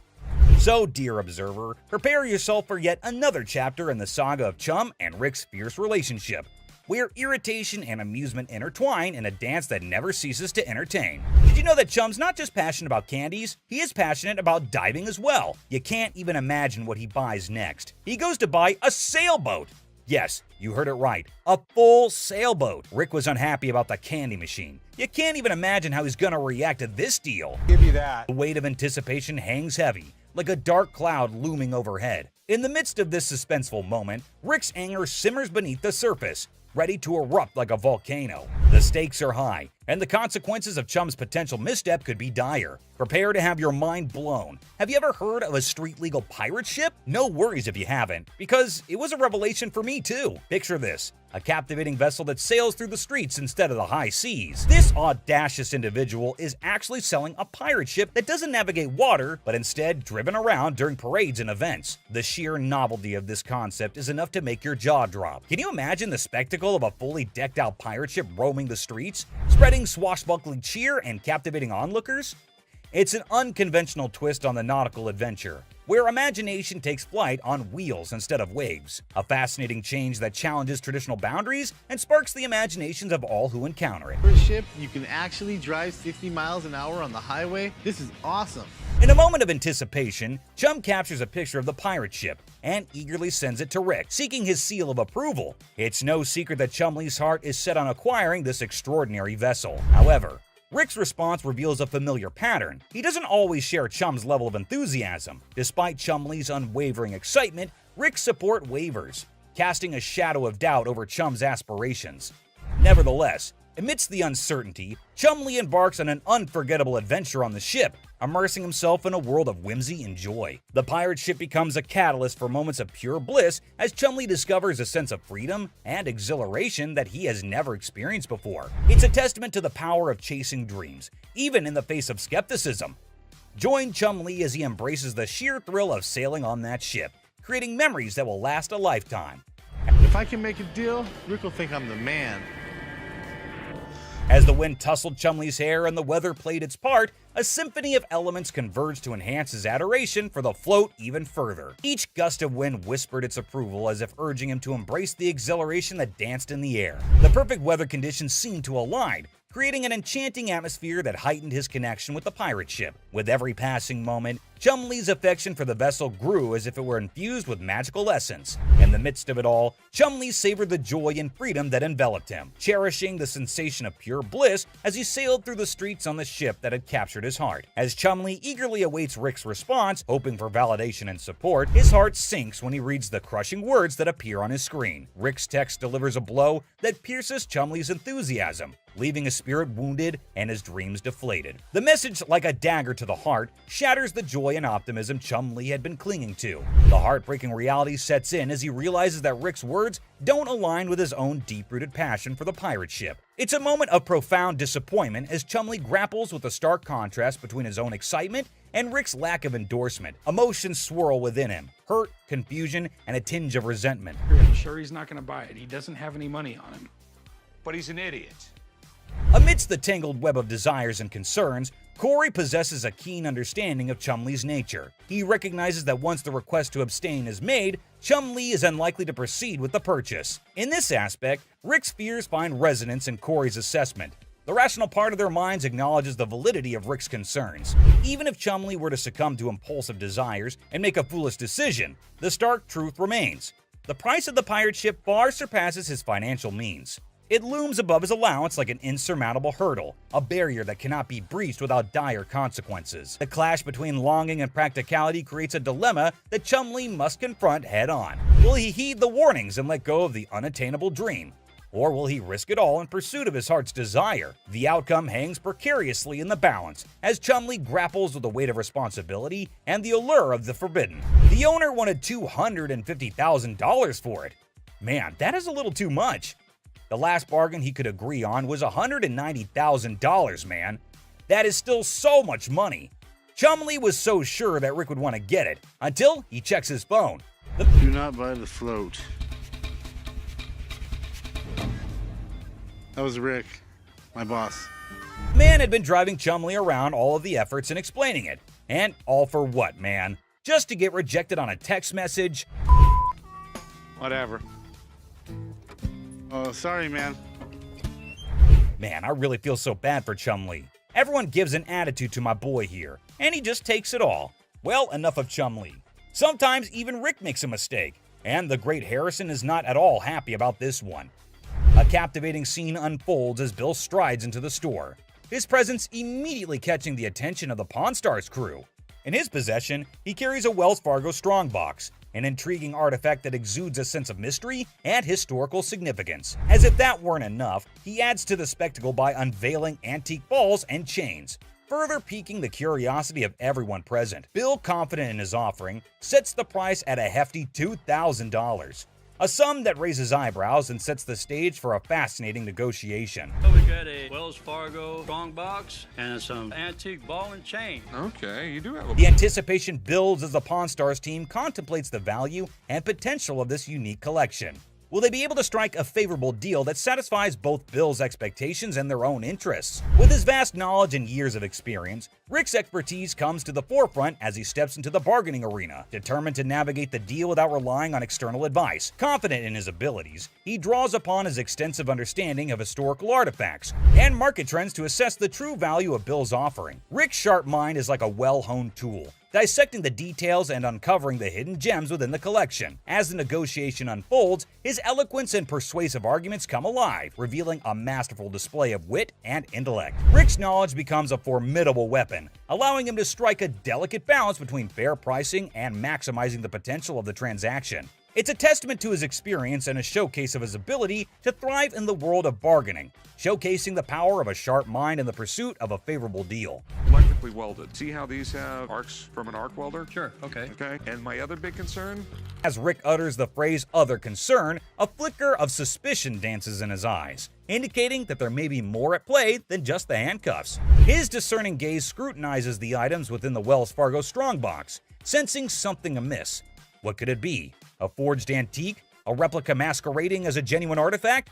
The anticipation mounts, and the negotiation takes an unexpected turn as Rick dives deeper into his investigation. Determined to unveil the secrets concealed within the box, Rick further adds that the box might actually be real, but the stuff in it is absolutely not. So that made him a little concerned about it, to which the man explains that the stuff was not in the box. He just kept it all in there. You always see a Wells Fargo Strongbox in an old Hollywood Western, so this will definitely get a lot of interest from collectors. The bargain started at $1,200, but hey, we know Rick.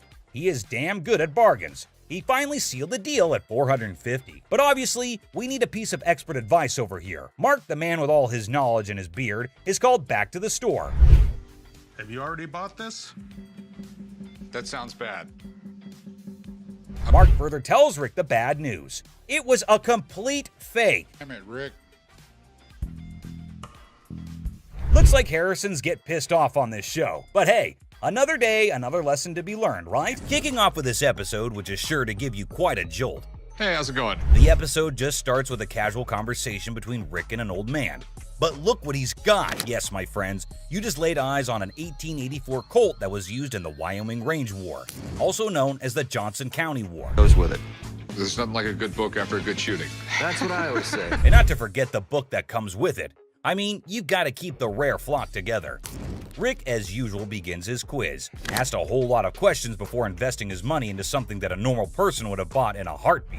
So how exactly did you get the gun? My father got this from the great-great-granddaughter of Fred Koch. Are these many questions ever asked while I go to sell something antique? Maybe. How would I know? I've just gone to the shops to buy something, never to sell anything. But wait, it seems like he practiced it the whole night, answered all the questions like a pro. That man did better than the rest of us would do in our lives. Tough college times. Wait, What did my eyes just witness? Rick narrating the whole Wyoming Range War story. Basically, large cattle barons feuding with really small cattle ranchers. The small guys were stealing cattle. It felt like a whole history lesson to me. I must say, Rick does have some insane knowledge about antiques. The way he narrated the whole thing was nothing less than an informative history class. Not gonna lie. Moving further, we see Rick's intelligence as he checked all the details provided on the document just like a professional would. It's a 45 caliber. This is a 45 caliber. It's a 5.5-inch barrel. That's a 5.5-inch barrel. With this line, when you throw on a personal story that actually ties a cowboy to a gun, that's the kind of thing collectors love. I can see he clearly knows how to hit the proper note. But when you throw in a personal story that actually ties a cowboy to a gun, that's the kind of thing collectors love. Without a second thought, the man quoted $55,000 for the gun. What do you think? Are Rick and the old man on the same page? Well, for you to know that, you have to continue watching.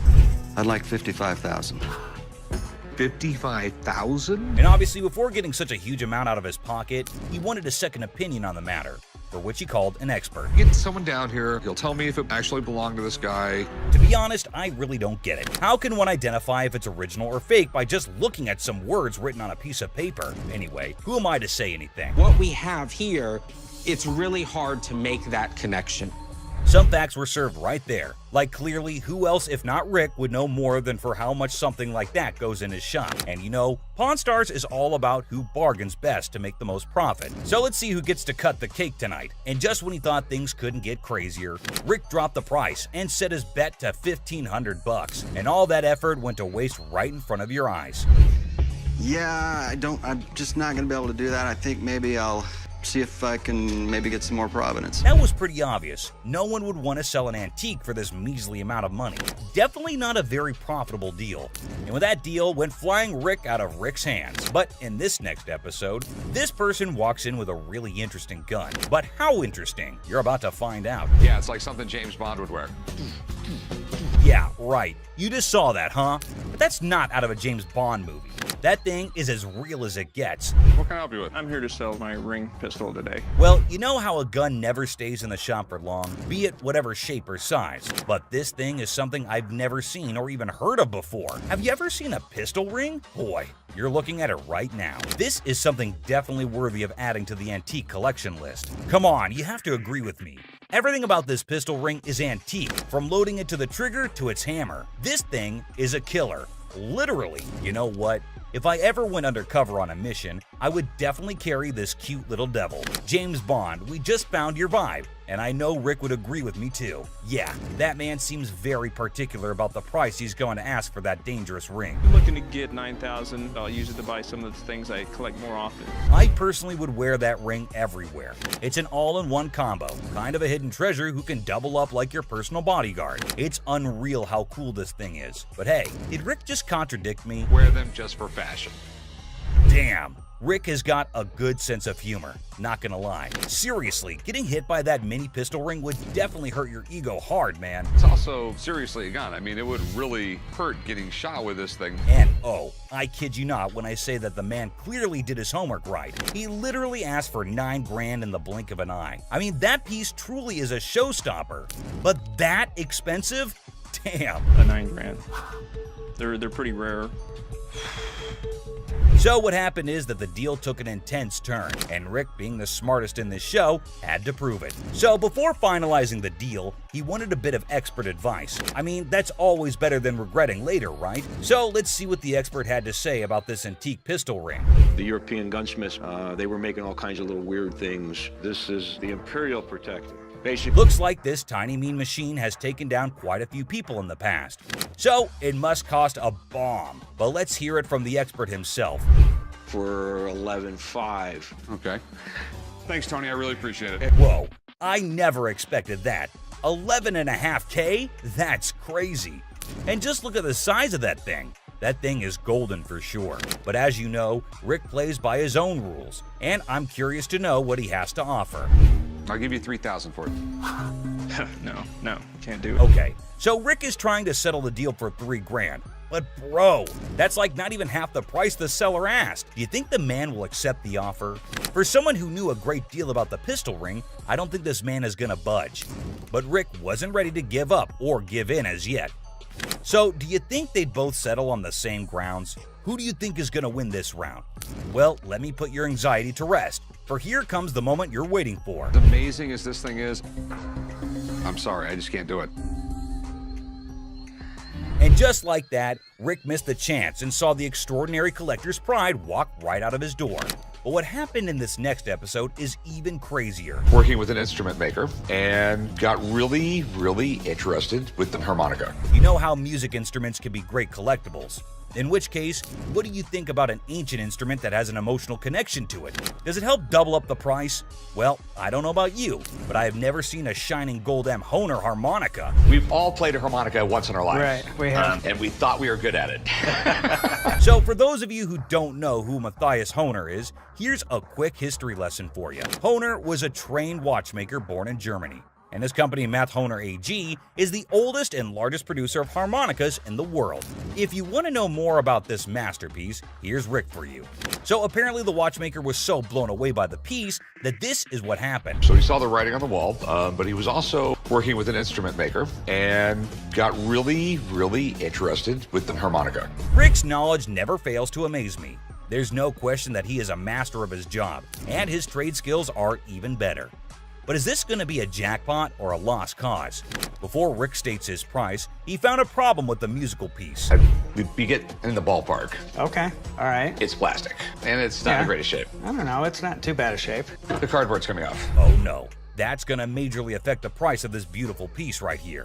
So while the seller was holding on to a grand $500, what Rick pitched was unbelievable. Here's $75 for it. It cost $75? Wow. I would feel humiliated if I was that harmonica right now. I mean, come on, man, it's not that bad. But what can I say? Rick knows better. And the seller wasn't ready to back up, and even had a genuine reason for it. $1 to fill my truck up with gas right now. I can't take 75. I find the man reasonable. The least you can do is compensate his gas. But as you know, there are no emotions involved in business. Rick's not taken aback by anything, and sticks with his price, but he failed to grab the deal. I think he wouldn't mind much though, because the harmonica was plastic, and it was also peeling off in some places. So sadly, the seller needed to go back home with the broken instrument, and he couldn't even make enough money for gas anyway. Next up, we got this interesting thing that you'd never expect at a pawn shop. The guy just pulled in the parking lot with a boat he wants to sell. So Chum and I... Yes, it's a freaking boat! What you're looking at is a 1958 Sea Flight Glastron, and this is no common sight, y'all. Rick and Chum came to take a look at the huge and fascinating boat, and it looks like they already like what they're looking at. 57 Chevy, didn't they? Sure did. Is it a convertible? And how can something start without Chumley's irrelevant questions, right? Like always, he was more worried about the boat being convertible or not. Well, Chum, you definitely cannot expect everything to be fancy, okay? Despite that, I can't help but love Chumley's confidence. Meanwhile, the seller has made up his mind to demand a hefty $10,500 for the boat. Let's hope he can make just as much from the master of negotiation. And this time, the item in question was a timeless beauty, created in 1958, standing tall, defying the effects of time. Whoever maintained it surely did it with the utmost care and dedication. Great work right there, but I think someone is already getting busy coming up with the numbers. It looks just like the 57 Chevy I got for the old man's birthday. It's definitely tempting because Rick's already deciding how he was going to pitch this look-alike a 57 Chevy. this Glastron boat is awesome, but boats are tough to sell, so it has to be a home. Like he already said, boats are money pits. I mean, nobody would want to keep this huge boat in their homes as an antique. Quite rare, as the word suggests itself. But this seller is definitely giving Rick tough competition. With all that USP knowledge he was throwing about, he came in here ready to face the pawnbroking world. Do you know why? Because it was a little 17-foot boat. No, because it was fiberglass. No more wood boats. Wood boats were moving out. But what happened next was totally unexpected. 10-5. In an unexpected turn, the owner of the boat bravely revealed a startling price tag, $10,500. Wow, that's crazy. What do you think Rick is going to do? Will he buy it or break it? I don't even want to make you an offer. There's too much work that's got to be done for me to make anything. Did you see that? Rick didn't even make an attempt to convince the donor to accept a lesser price. But that's exactly what the show is all about, expecting the unexpected.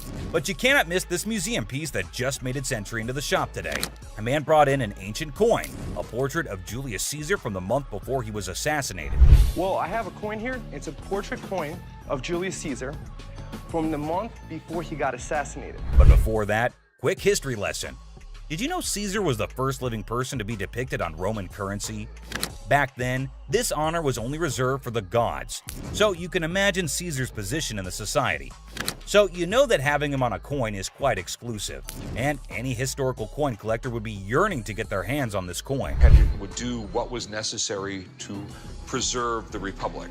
Okay, and no matter what he did in office, Rick was taken in by the intriguing offer, and his sincerity came through, creating a favorable environment for a possible deal. Rick, though, sticks to his strategy since he was logical. As you know, the man is a smart specialist who always seeks professional advice before taking major action. But let's see what the price on offer is. how much were you looking to get out of it? I want $4,400, please.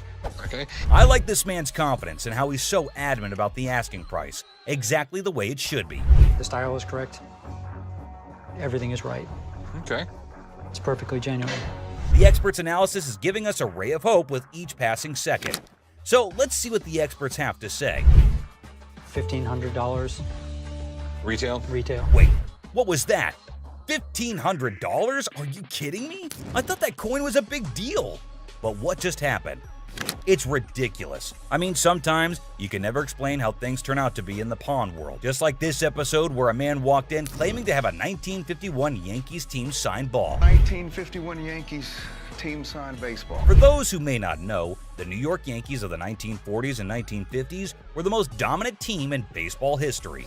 They won 10 World Series titles only between 1947 and 1962, including their 5 consecutive World Series victories from the 1949 to 1953 season. However, things have now taken a turn, and the glory remains in history. Coming back to the item in concern, the seller also claimed that the ball had the signatures of around 22 to 23 Yankee players from around that time, and out of all of them, it had the signatures of Joe DiMaggio and Mickey Mantle. Got about 22, 23 signatures on The year 1951 holds a special place in baseball history, as it was Joe DiMaggio's final season and Mickey Mantle's first. Also, Yankees won their 14th World Series that year. Buckle up, because this episode is sure to amaze you. My grandfather went to a game in 1951 with my mother and received The seller said that it was his grandfather who managed to get this iconic baseball.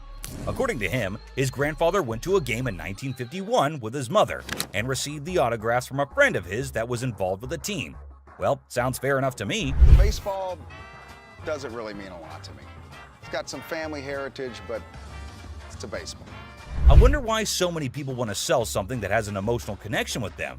But the seller's reason behind selling such an iconic ball seems pretty fair to me. This would be perfect for the company softball game. Chomway, I'm fixing to hit you. Charlie was trying to play the fool, but Benjamin remained unaffected, steadfastly focused on the business at hand. Benjamin saw nothing but the business and got right back into it. I don't trust this guy. I don't trust nobody, especially when they're trying to sell me. Benjamin, I can feel you totally. It's not like we don't trust anybody, but it's always better to be sure when there's a ton of money involved. No doubt the expert had to be called in. I do believe that this is a genuine 1951 Yankees baseball. Whoa, it looks like there's some good news for the man, and we might see some bills going out of the shop. But wait, don't be sure. You never know when the deal goes south. I think $3,000 is a reasonable amount for the ball. With audacity that leaves me breathless, a staggering demand of $3,000 was quoted for the ball.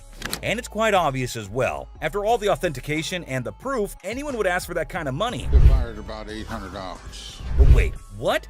Benjamin just quoted $800? That's it?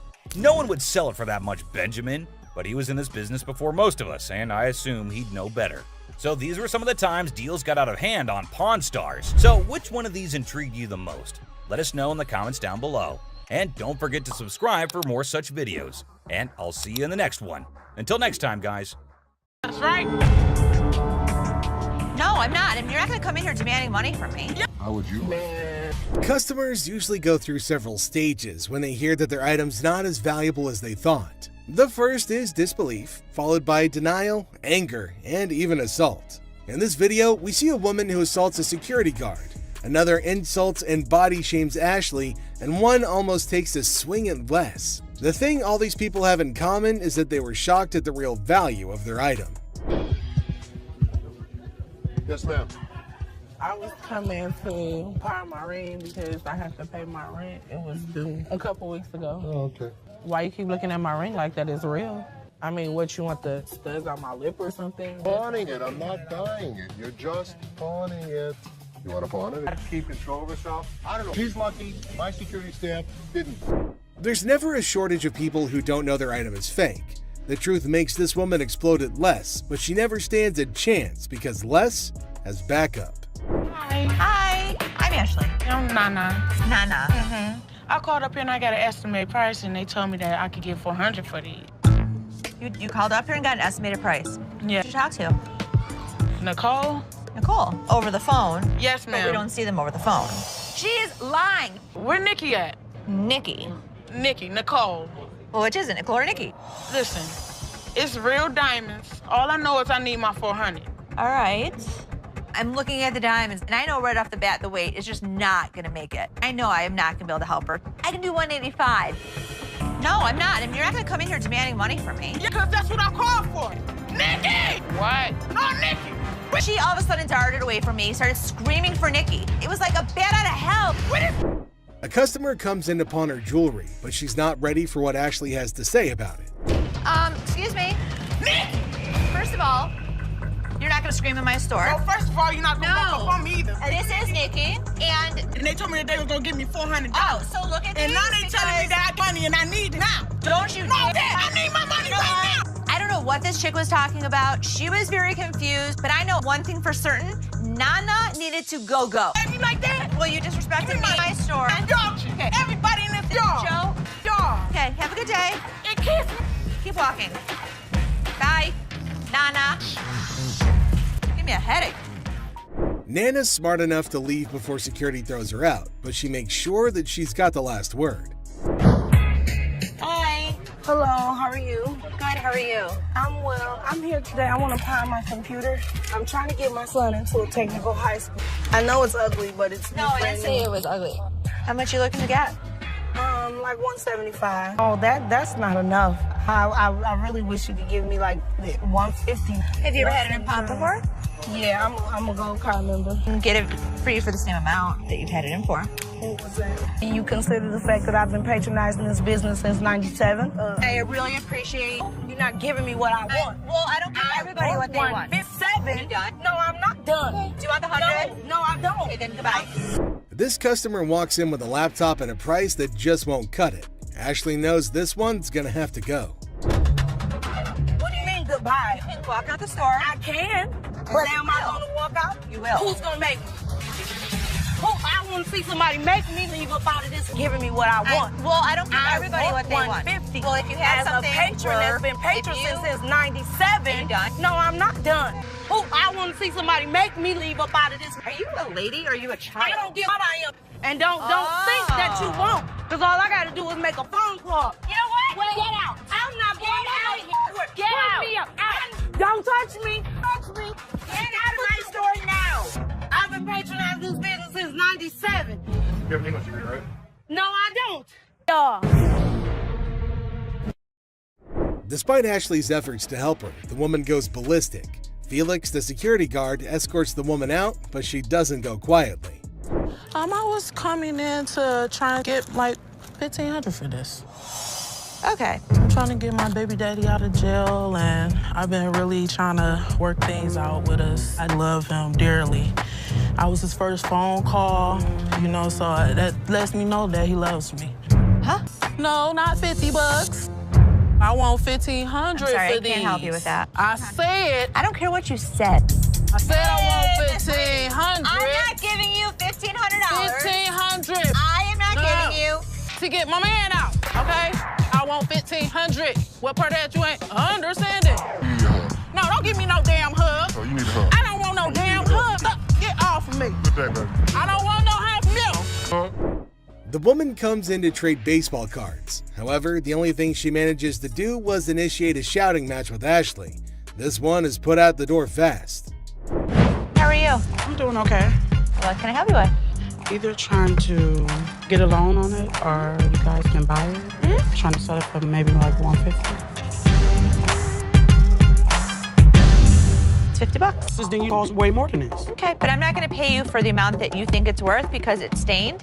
This is not one of the newer ones. This is not this season. I know about purses. But you still willing to buy for $50 though. So if it wasn't worth, why would you even say $50? So they didn't say it wasn't. Leave Can I our talk store. to somebody else? Why do I have to talk to you? Because You I'm the disrespectful. manager. I'm disrespectful and you call me a pepperoni. You're not the owner. The owner is the other man. You must have. How you get here? To the top.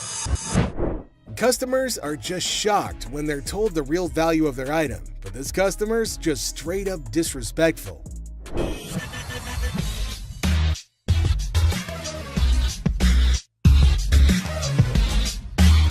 How much you want to spend?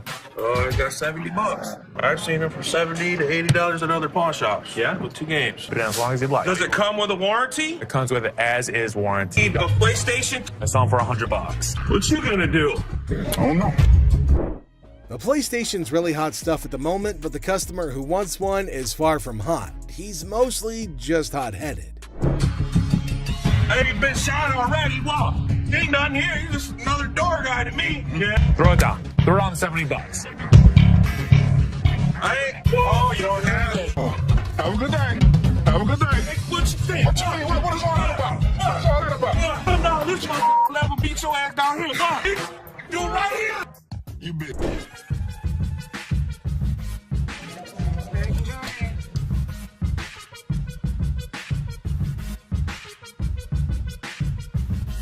They're not real. What?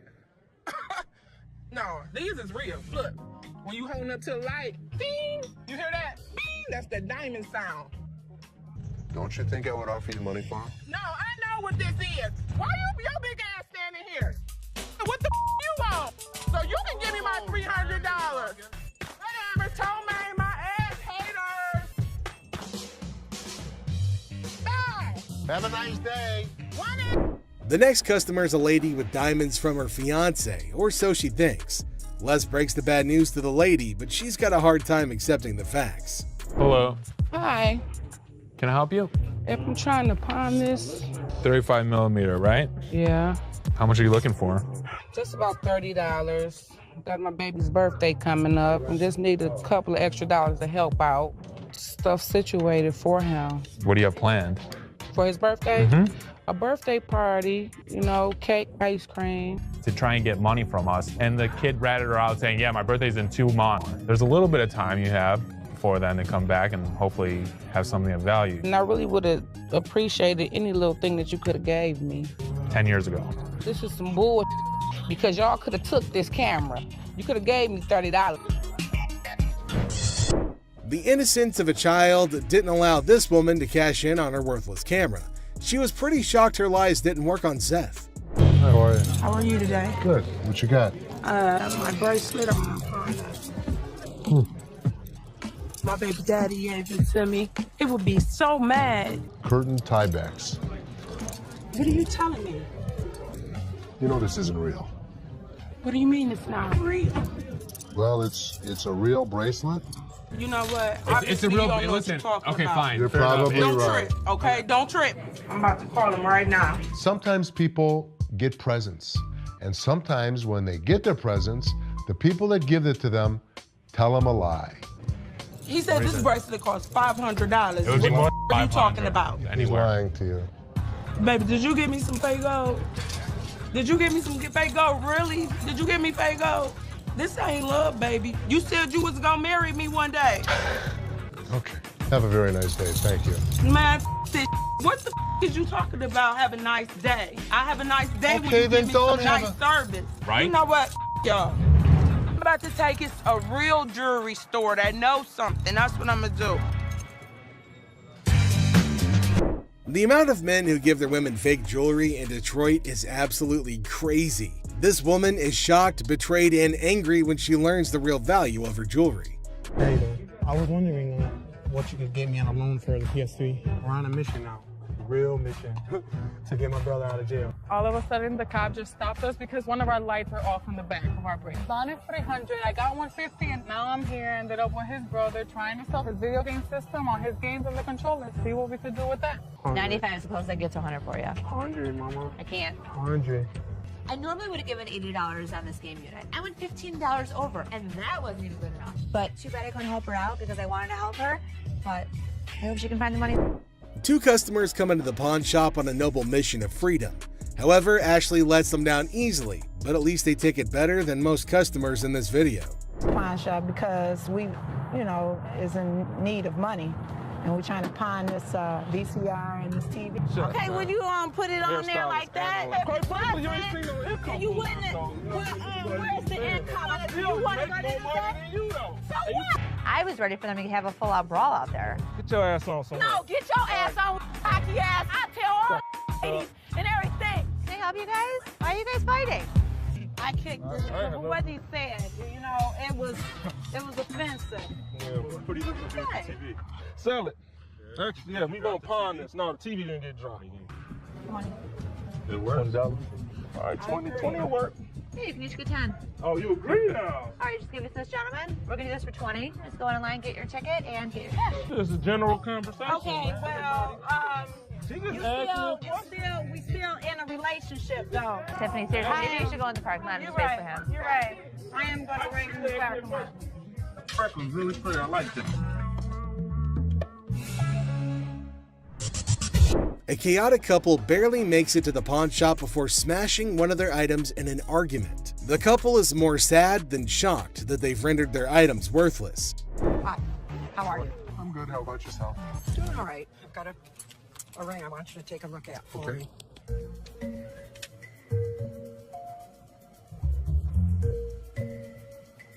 You know what it is? They're diamonds. They're not diamonds. That's cubic zirconium and silver. Okay. I'm not interested. I know what this is.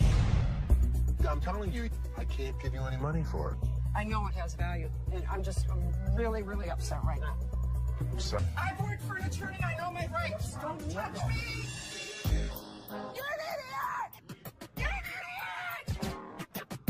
Oh yeah, what a gentleman you are. Anybody? Woman, what? Get me out of here. Get away. Get away. 4 times she hit me. Randy, 4 times? Why would I not give her money if it was worth it? I thought you were smiling when she was doing that. This woman can't believe her diamonds are actually not diamonds. If you like seeing angry senior citizens, then this grandma's got you covered like a quilt. So, I'm here to sell my yays and stuff. Okay. Cartiers. I paid $5,300. For these? Yeah, I overpaid. Uh-huh. They're fashion designer glasses. Really cool gold diamonds. For those particular frames, there's a huge demand, but not for that price. How much you want for these? The lowest I'll take probably like 40 for it. All right, give me 35. You give me 35? 1,000. What you mean? You making too much money now. I sell this stuff cheap, man. Look, I ain't pay 1,000 for these. I know feel you me? didn't. I can feel you. But that ain't, you don't feel me, you know what I mean? I can feel you. You see how he talking? Talking like a kid and You don't know who the f I Man, am. You don't know where the f I was raised. Like and you're I just said, talking. Well, flat out, man. I ain't leaving, dog. Come on, baby. Young buck. What's up, baby? No, we out. You on that petty shit, dog. That petty ass money you offering. That's why ain't nobody with y'all. You feel me? I feel you. Les is offered a cool pair of glasses, but he knows they're not cool enough to be worth what the customer's asking. The customer doesn't take the news well at all. Welcome to the channel, guys. Okay. Oh my God. Get your hands off. Blurry-faced guy. We'll buy this and pawn this and that and give you $350 total. Get set for a crazy moment in this pawn shop. The shopkeeper and a customer are going at it in a big argument, trying to make a deal or who knows what. But wait for it. Out of the blue, 2 dudes in fancy clothes with blurry faces bust in like old school detectives. The shopkeeper's scratching his head, clueless, but here's the kicker. Those blurry-faced guys are undercover detectives on a secret mission. It's like a scene straight out of a comedy movie. The detectives have arrived. I need to tell them what's been happening and show them the evidence. Hold on to your laughter because this is pure comedy chaos. The second those detectives waltz in, the shopkeeper's freaking out like he's been caught selling magical beans or who knows what. These detectives are all business, channeling serious Sherlock vibes after an espresso overdose. They're tearing through the shop like treasure hunters on a caffeine high, checking random stuff and maybe on the hunt for hidden treasures. Meanwhile, the poor shopkeeper's sweating bullets, desperately trying to keep his cool. It's like a real-life comedy suspense show unfolding before your eyes.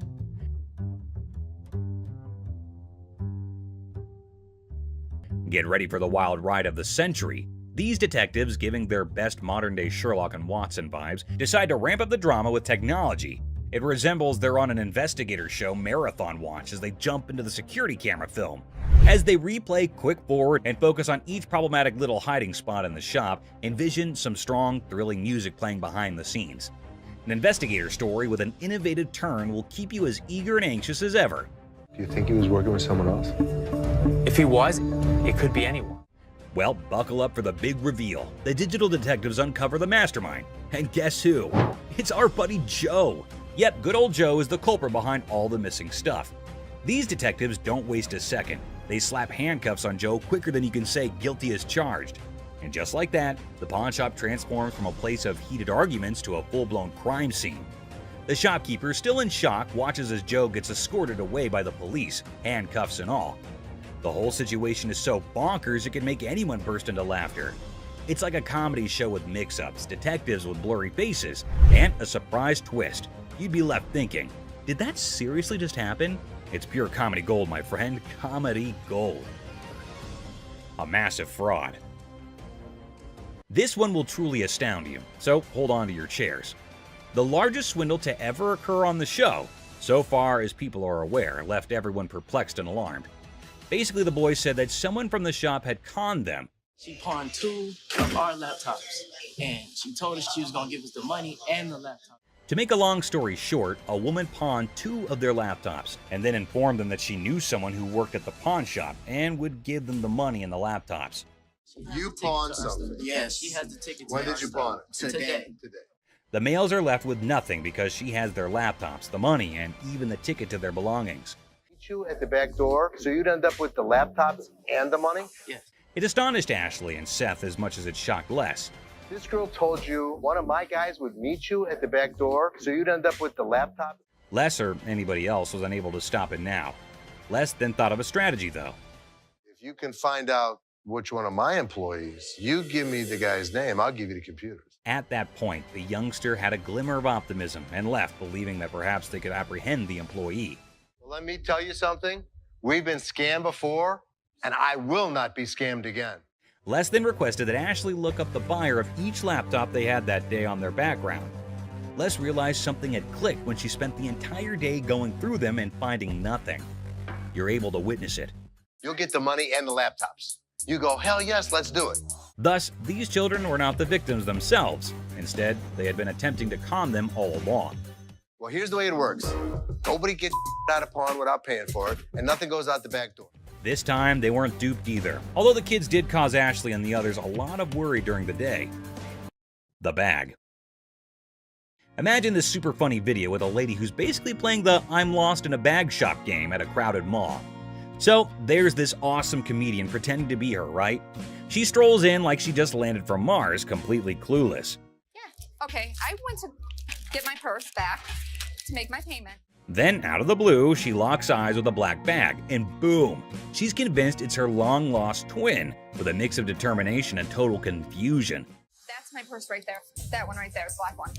So I want to know why it's out there. She marches over to the lady in charge, ready to solve the mystery of the twin bags. It's like a comedy treasure hunt in a bag store, and you're in for a hilarious ride. Get ready to laugh your socks off. Here's the money. I want the purse. That bag was never in pawn.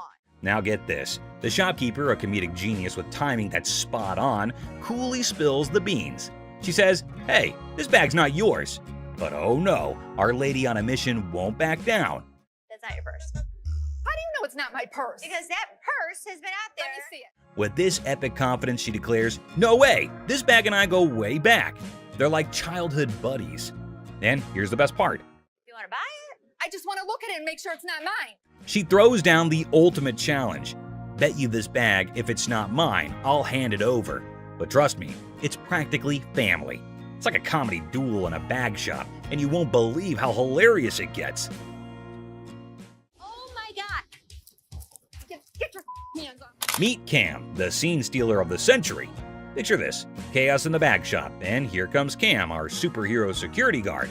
He's like, hold my coffee, and smoothly escorts the determined bag enthusiast off the counter. Have a nice day.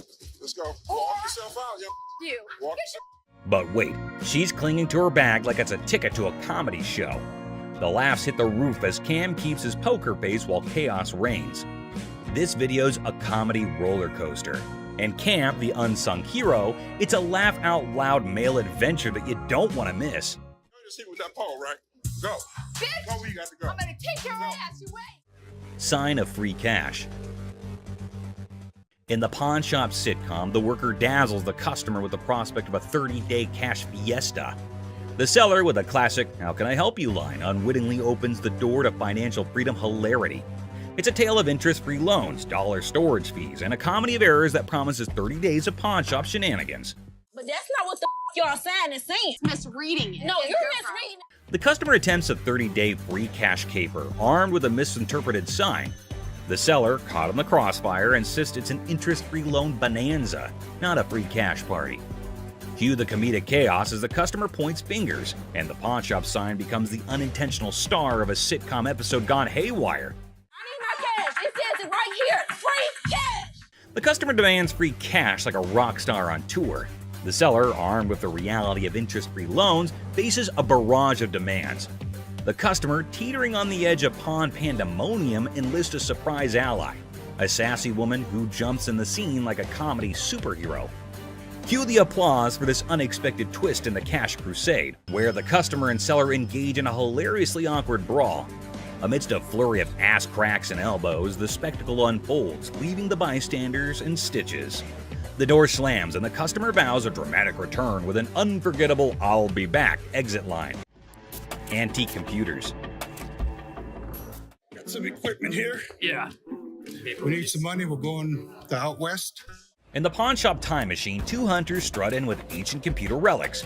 The seller, bewildered by their outdated tech, questions if they're stuck in the 80s. The hunters, claiming they've wiped out all of Michigan's deer, aim for a whopping $900. So how much are you looking for? About $900. The price tag triggers more shock than a retro computer's boot-up sound.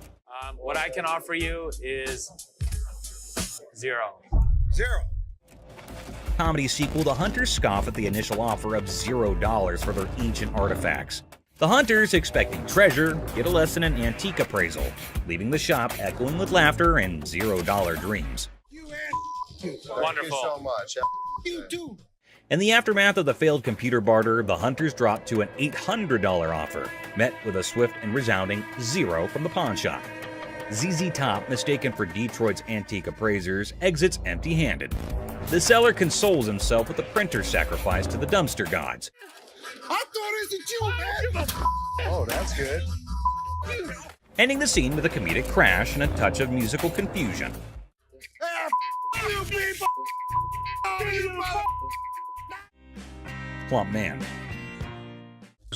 In Hardcore Pawn, Les Gold faces off with a cheerful, plump customer aiming to sell a watch for his wife's anniversary. Les, ever witty, discovers it's their anniversary too. The old man deadpans 25 years, prompting Les to hilariously inquire, "How many happy years, man?" Laughter ensues in this pawn shop comedy. Too bad the shopkeeper shuts it down quicker than a bad punchline, not willing to spend a dime on what he thinks is a phony watch. Talk about a comedy of errors in the pawn shop. It's fake. I'm not interested. Let me see what you got in watches and take. Now brace yourself for the ultimate comedy meltdown. Our plum seller cranks up the chaos meter, throwing wild threats about the shopkeeper's wife and claiming he's seen her somewhere. You're married, right? I am.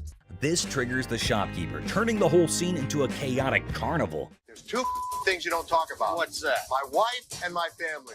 In the blink of an eye, security guards swoop in, snatch our hefty hero, and give him the grand exit, escorting him out like the star of an unexpected sitcom. guess what? Our main guy, kicked out of the shop like a party crasher, hits the street with a style only he can pull off. It's like a comedy buffet that'll have you grinning like you just discovered the ultimate joke. Get ready for hilarious adventure. Need help? Video, there's this super hyper dude who charges into a shop, making a fuss like it's the biggest emergency. And get this, he decides a random table is his new chill zone. No rules, no worries, just pure wackiness. Get ready to laugh your socks off. Get a load of this to hit the road. But guess what? He's on a whole different planet. Watches. Get ready to giggle. So there's this new lady in the shop who's decided to be a rebel. She goes all sneaky and puts the shop's watches up for sale online without telling. Confidently struts away, leaving the staff scratching their heads like, did that just happen? It's a hilarious roller coaster and you won't stop laughing. You weren't as big of a bitch. I was wrong. Excuse me? Get the out of here. Get set to lol. This funny video is like a crazy ride with surprises, silliness, and a hint of madness that'll have you laughing without a pause. The twists and turns make it a hilarious and chaotic experience for anyone lucky enough to catch the shop's wild antics. Brace yourself for a good laugh as you watch the madness unfold in the side-splitting comedy script style video. What did she say? That I am the bitch. Get the out of here. Penny pincher. Get ready to chuckle. This hilarious video is all about a super energetic girl trying to convince her super penny pincher dad to hire more security for their shop. She's all passionate like, "Dad, we need extra protection." But oh boy, her dad's like, "Nah, that's just throwing money away."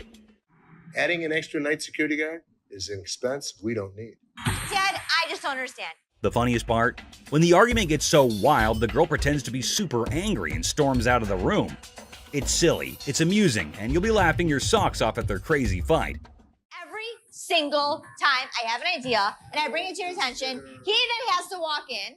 Hold on to your funny bone. This comedy video is pure chaos when the staff walks out, and surprise, the roof is missing. Peel the roof off? Yeah, they peeled the roof. Yep, someone peeled it away like a giant banana. Imagine the team head scratching in disbelief. Their shop literally got unroofed. The alarm company called. They thought it was a false alarm. Is anything missing? I have no idea. Now, here comes the kicker. They start worrying it might be a sneaky robbery. Cue the panic as they sprint to check the CCTV, hoping to catch the audacious roof peeler in action. Get ready for a laughter-packed roller coaster as they dive into this hilarious investigation. Get ready to laugh in this super funny video. They got 2 guys. So they get through the internet room, jump in. The staff at a quirky shop freaks out when they find out someone peeled off the roof for a supposed robbery. Total chaos, right?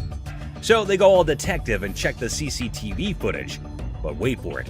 Turns out, not 1, not 2, but 3 guys break in. And here's the kicker. Looks like they grabbed the coat right there and then out. So these guys could have been part of a 3-man team. One of them ends up hiding inside the fridge. It's like a comedy show gone wild, leaving the staff scratching their heads and everyone else in stitches. You won't believe the crazy twist in this comical caper. We got broken into last night. Took it for a coat and ran out. I told you that security should have been here at night. Stolen microphone. The seller, baffled, asked when they were taken off the rack.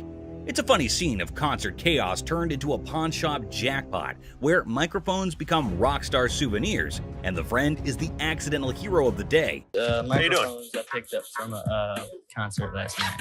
The person insists the microphones were flung into the concert crowd, a spontaneous catch. The seller, eyebrows raised, gets an unexpected call from American Jewelry about missing microphones. It's a classic mix-up where concert souvenirs turn into an unintentional pawn shop investigation, leaving everyone wondering how the microphones took an unexpected detour. I'm from American Jewelry. I have a gentleman down here. A mad girlfriend. Welcome to the whirlwind of pawn shop hilarity. Our unsuspecting star walks in aiming for a ring appraisal and potential pawn deal. Little did they know, they were about to join the ranks of pawn shop legends in a tale of marital madness, ring-napping sore, plunging the spouse into an emotional roller coaster over the disappearance of their precious bling. The tension is so palpable, you could carve it with a jeweler's precision. But hold on, our hero clarifies, "I'm here for an appraisal, not to pawn." Q gasps and the realization that pawn shop language got lost in translation. You wanted an appraisal on this ring. Plot twist, the ring allegedly transformed into bike parts? Is this a pawn shop or a two-wheeled saga? Accusations fly faster than a speeding bike, plunging us into a marital showdown. "Why'd you take my ring?" echoes through the pawn shop halls.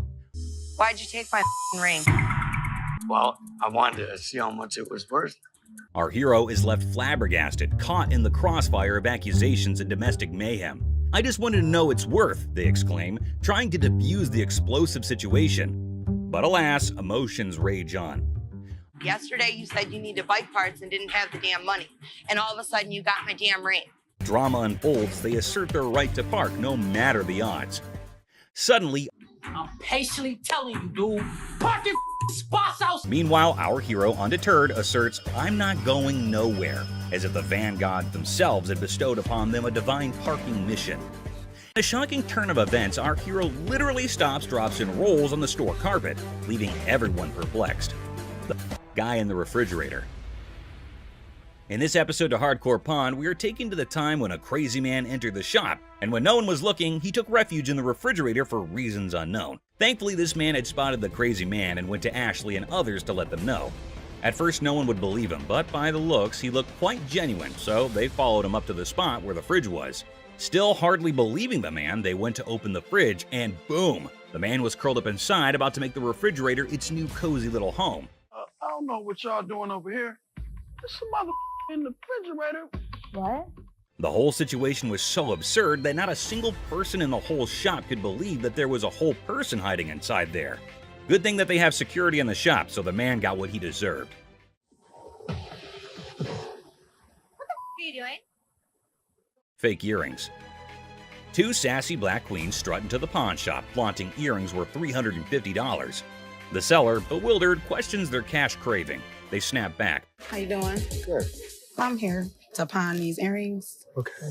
Honey, our financial drama is an Oscar-winning secret. The seller innocently inquires about the swearing, prompting the girl to unleash a verbal firework. Trying to get $350 for them. Why do you need the money? It's none of your business why I need the money. As he fumbles to record the chaos, he realizes these queens can turn from pawn shop patrons to drama divas faster than his slowest sale. Talk about a speedy emotional roller coaster. Why are you swearing at me? Because you asking me why I'm coming in here to handle my business. In the midst of the jewelry saga, it's a linguistic roller coaster. The seller's ears are bombarded with jewelry, loan me my money, and a kid-eating crisis. What does my sign say? Jewelry and loan. This jewelry, loan me my money. I got to feed my kid. The drama unfolds faster than a soap opera, leaving him nervously counting non-existent diamonds. Talk about a pawn shop sitcom. Man, you getting on my nerves, dog. How'd you get You this? ain't even looked at my Do you know that these aren't real? In the sizzling pawn shop showdown, the women insist their earrings are as real as their sass. The seller, sweating in the Lacoste, tries to diplomatically handle the diva duo. It's a battle of bling, attitude, and a heat wave, all under the watchful eye of leather-clad thermometers. Comedy gold. How the you gonna tell me just by looking at my that they not real? They're not real. As the Queen of Sass declares her exit, she throws shade like confetti. Insults rain down, targeting the seller's wrinkled-up hair and questionable fashion choices. With a parting shot about a jury and long bow ass, she exits, leaving the pawn shop in stitches and the seller questioning his life choices. I ain't leaving this till you give me my money. I need my mother dead. Coloring book. Ashley enters confidently, challenging authority. Seth tries to manage the chaos. Tension rises as they clash, leaving everyone puzzled. Don't come in here thinking that you know everything in Earth. Like, I didn't know you should anything. go off and like run back to Hawaii where you bought that shirt. Unearthed Gems, a JFK coloring book from '62, and a Frank Zappa one from '82. Mom's surprise drawer is found. Now, the shop's in for a laugh, unraveling the tale behind these quirky relics. Hello. Hello. I have a John F. Kennedy coloring book from 1962 and a Laugh out loud scene as the seller confesses to buying a Frank Zappa coloring book at 25, never cracking it open. Now, with 3 daughters in college, it's a hilarious quest for cash. The quirky relics become the center stage for a funny exchange in the pawn shop. So why do you want to get rid of it since you loved him so much? well, I have 3 daughters in college and I need money. The negotiation dance continues as the seller justifies prices, leaving room for haggling. Tension rises comically as the buyer feels snapped at. The shopkeeper offers a research break, declaring, "I'm not in a hurry," in this pawn shop sitcom starring quirky characters. Okay, do you want to give me some time to do a little research on this, or? All the time you need. I'm not in a hurry. The plot thickens as Ashley discovers the price coloring book online for $8.75, triggering a hilarious spat. I didn't say any of that Can to you you. read that? $8.75. So make me an offer. $0. She hilariously expresses her dismay, accusing the customer of rushing and shoving a phone in her face. I'm looking at the one that he wanted $50 on, and I pull it off, and it says $8.75. The bickering ensues, with both claiming they're not married, adding an amusing layer to the pawn shop sitcom. I have to take him out this guy. That's how much he pissed me off. In the ongoing pawn shop drama, Ashley delivers a sassy retort to the customer, suggesting he adds value nowhere and jokes about returning to Hawaii. The banter continues as another worker calls out Ashley for being rude, I think you're disgusting and rude. I didn't say any of that Can to you you. read that? $8.75. leading to a comical exchange where Ashley dismisses them to focus on yourself. The workplace comedy unfolds with quirky characters and witty comebacks. Well, you don't add value to the organization. I have one. Well, thank you so much. But the next Okay. time you sign my paycheck, you can tell me how to work. Parking lot. Cue the workplace alarm. The notorious parking lot gambler is back, and the office crew is on high alert. With a battle cry of "Let's go get him!" they embark on a mission to catch the elusive man of many lands, or as they dub him, that lady Pakistan. Office drama just hit the jackpot. What? Gambling to get in the parking lot. Meet Robert Robertson, the maestro of sports memorabilia, introducing himself to Dennis in a pawn shop saga. The plot thickens as he unveils a treasure trove of Detroit Lions autographs salvaged from his sister's basement flood. Forget superheroes, this guy's heroics involve rescuing signatures during a Union picket line water ballot. All right. Here's Robert. Robert, Nice to I'm meet Dennis. you. Nice to Nice meet to you. meet you, Dennis. Yeah, I got an item here. You might be interested in. In the wild world of pawn shops, Dennis is hit with a first, an NFL labor strike poster. As Robert pitches his Union picket line relic, Dennis, caught between fandom and frugality, contemplates the value. It's a negotiation dance where even the poster's wrinkles have a say, and Dennis dreams of a dad who'd splurge on a heartbeat. What, Steve Backus? This is the first time a guy actually brought in an NFL labor strike poster. Dennis and Seth, the dynamic pawn shop duo, are advised to step up their deal-closing game. In the battle of signatures, Robert's pitch clashes with Dennis's detective skills. It's a showdown of history versus water stains, where even a tear is more drama than a soap opera, selling history hard, selling water-stained history a comedic challenge. One just like this mint, though, and he got $950 for it. Right, man. So if that was mint, why would you want $1,000 for this? In this hilarious haggling carnival, the pawn shop pros are on their knees, throwing cash offers at Robert for the water-stained NFL labor strike poster. It's a dollar dance-off with Dennis and Seth, and they're juggling 20s like it's a comedy club. In the end, it's 5 20s that win the bid, leaving Robert with a pocket full of paper and the pawn shop crew high-fiving over their historic steal. $75? No way. Offering you just $100 cash money right now wouldn't make it. Gold earrings. In the golden world of earrings, Ashley and the customer embark on a carrot quest. The earrings sparkle, but the price tag dims the shine. The customer eyeing the digits suggests a hilarious plot twist, an exchange proposal that could turn this jewelry journey into a comedic barter ballet. I was looking for some gold earrings. You are in the right department. In the dazzling dance of earrings and dollar signs, the customer flips the script with an exchange proposal. Ashley, the jewelry juggler, contemplates the weight of the situation, hoping those earrings don't tip the scales against her. It's a hilarious jewelry version of Let's Make a Deal, where carrots and comedy collide. Well, what we can do is I can take those and apply money towards these. In the comedy club of carrots, Ashley drops the punchline, a whopping $500 for the desired earrings. The customer, expecting an exchange extravaganza, faces the reality check. Okay, so what I can do for you today, I can apply $40 towards these. I paid $500 for those. What do you mean? You can't do an exchange? Ashley, the weight wizard, spills the carrot beans, revealing that these earrings are more featherweight than a dieting hummingbird. It's a priceless jewelry negotiation that has the audience and the scales in stitches. Okay, I can't give you $500. Why you can't? Because it's not worth. In this comedy climax, the customer unleashes carrot chaos, insisting her earrings are weightlifting champions. The tension escalates as she dubs Ashley Boo, but a touch sets off a mini drama. I know how much these calls, boo-boo. Because you screamed that they're gonna get you more money, boo-boo. The pawn shop becomes a carrot battleground, and Ashley's final offer of $175 is the punchline that sends the customer storming out, leaving the jewelry saga in a carrot cloud of comedy. Everybody else good. Pose maybe. Fake diamond. In this wild pawn shop showdown, two characters storm in like a tornado, armed with an attorney and a demand for $900. The seller, caught off guard, awkwardly requests a card while the attorney seems more like a background dancer in a chaotic legal dance. It's a scene where negotiations are more like a comedy sketch, leaving everyone wondering if they stumbled into a legal circus. I got my lawyer with me. This is wrong. Show me your card. I don't have a card with me. My attorney. Customer unveils a questionable earring, claiming it turned his ear into a rainbow. The seller, armed with skepticism and a keen eye, dissects the earring, declaring it a fake diamond disaster. So what do you want to do today? You want me Can to I get figure my money out? back? You want me to figure out why your ear's turning a different color? Is that a real diamond? Enter the legal cavalry. The customer brandishes a lawyer in the name of mismatched receipts and the ear that turned technicolor. It's a jewelry malfunction turned legal circus, and the pawn shop is now the stage for hilarious gemstone saga. This is not the correct earring for the receipt. Chaos ensues as the customer brandishes a jewelry store receipt like a wizard spell. The attorney, a sidekick in this legal circus, demands a refund for the rebellious earring. The seller, caught in the crossfire, faces threats of escorting and leg knocking, all while insisting they won't budge. It's a legal showdown where the only guarantee is a laugh-out-loud twist around every shiny corner of the pawn shop arena. The earring does not match the description. What you mean? So you saying now I just brought an earring in? The customer, armed with a kaleidoscope ear and a refund demand, insists the seller turn around and walk that butt out the door. The seller, invoking a hint of pawn shop diplomacy, proposes a negotiation dance, but warns, keep your butt back there. Cue the dramatic soundtrack, and it's a comedy in motion. An evil woman anthem echoing through the pawn shop arena.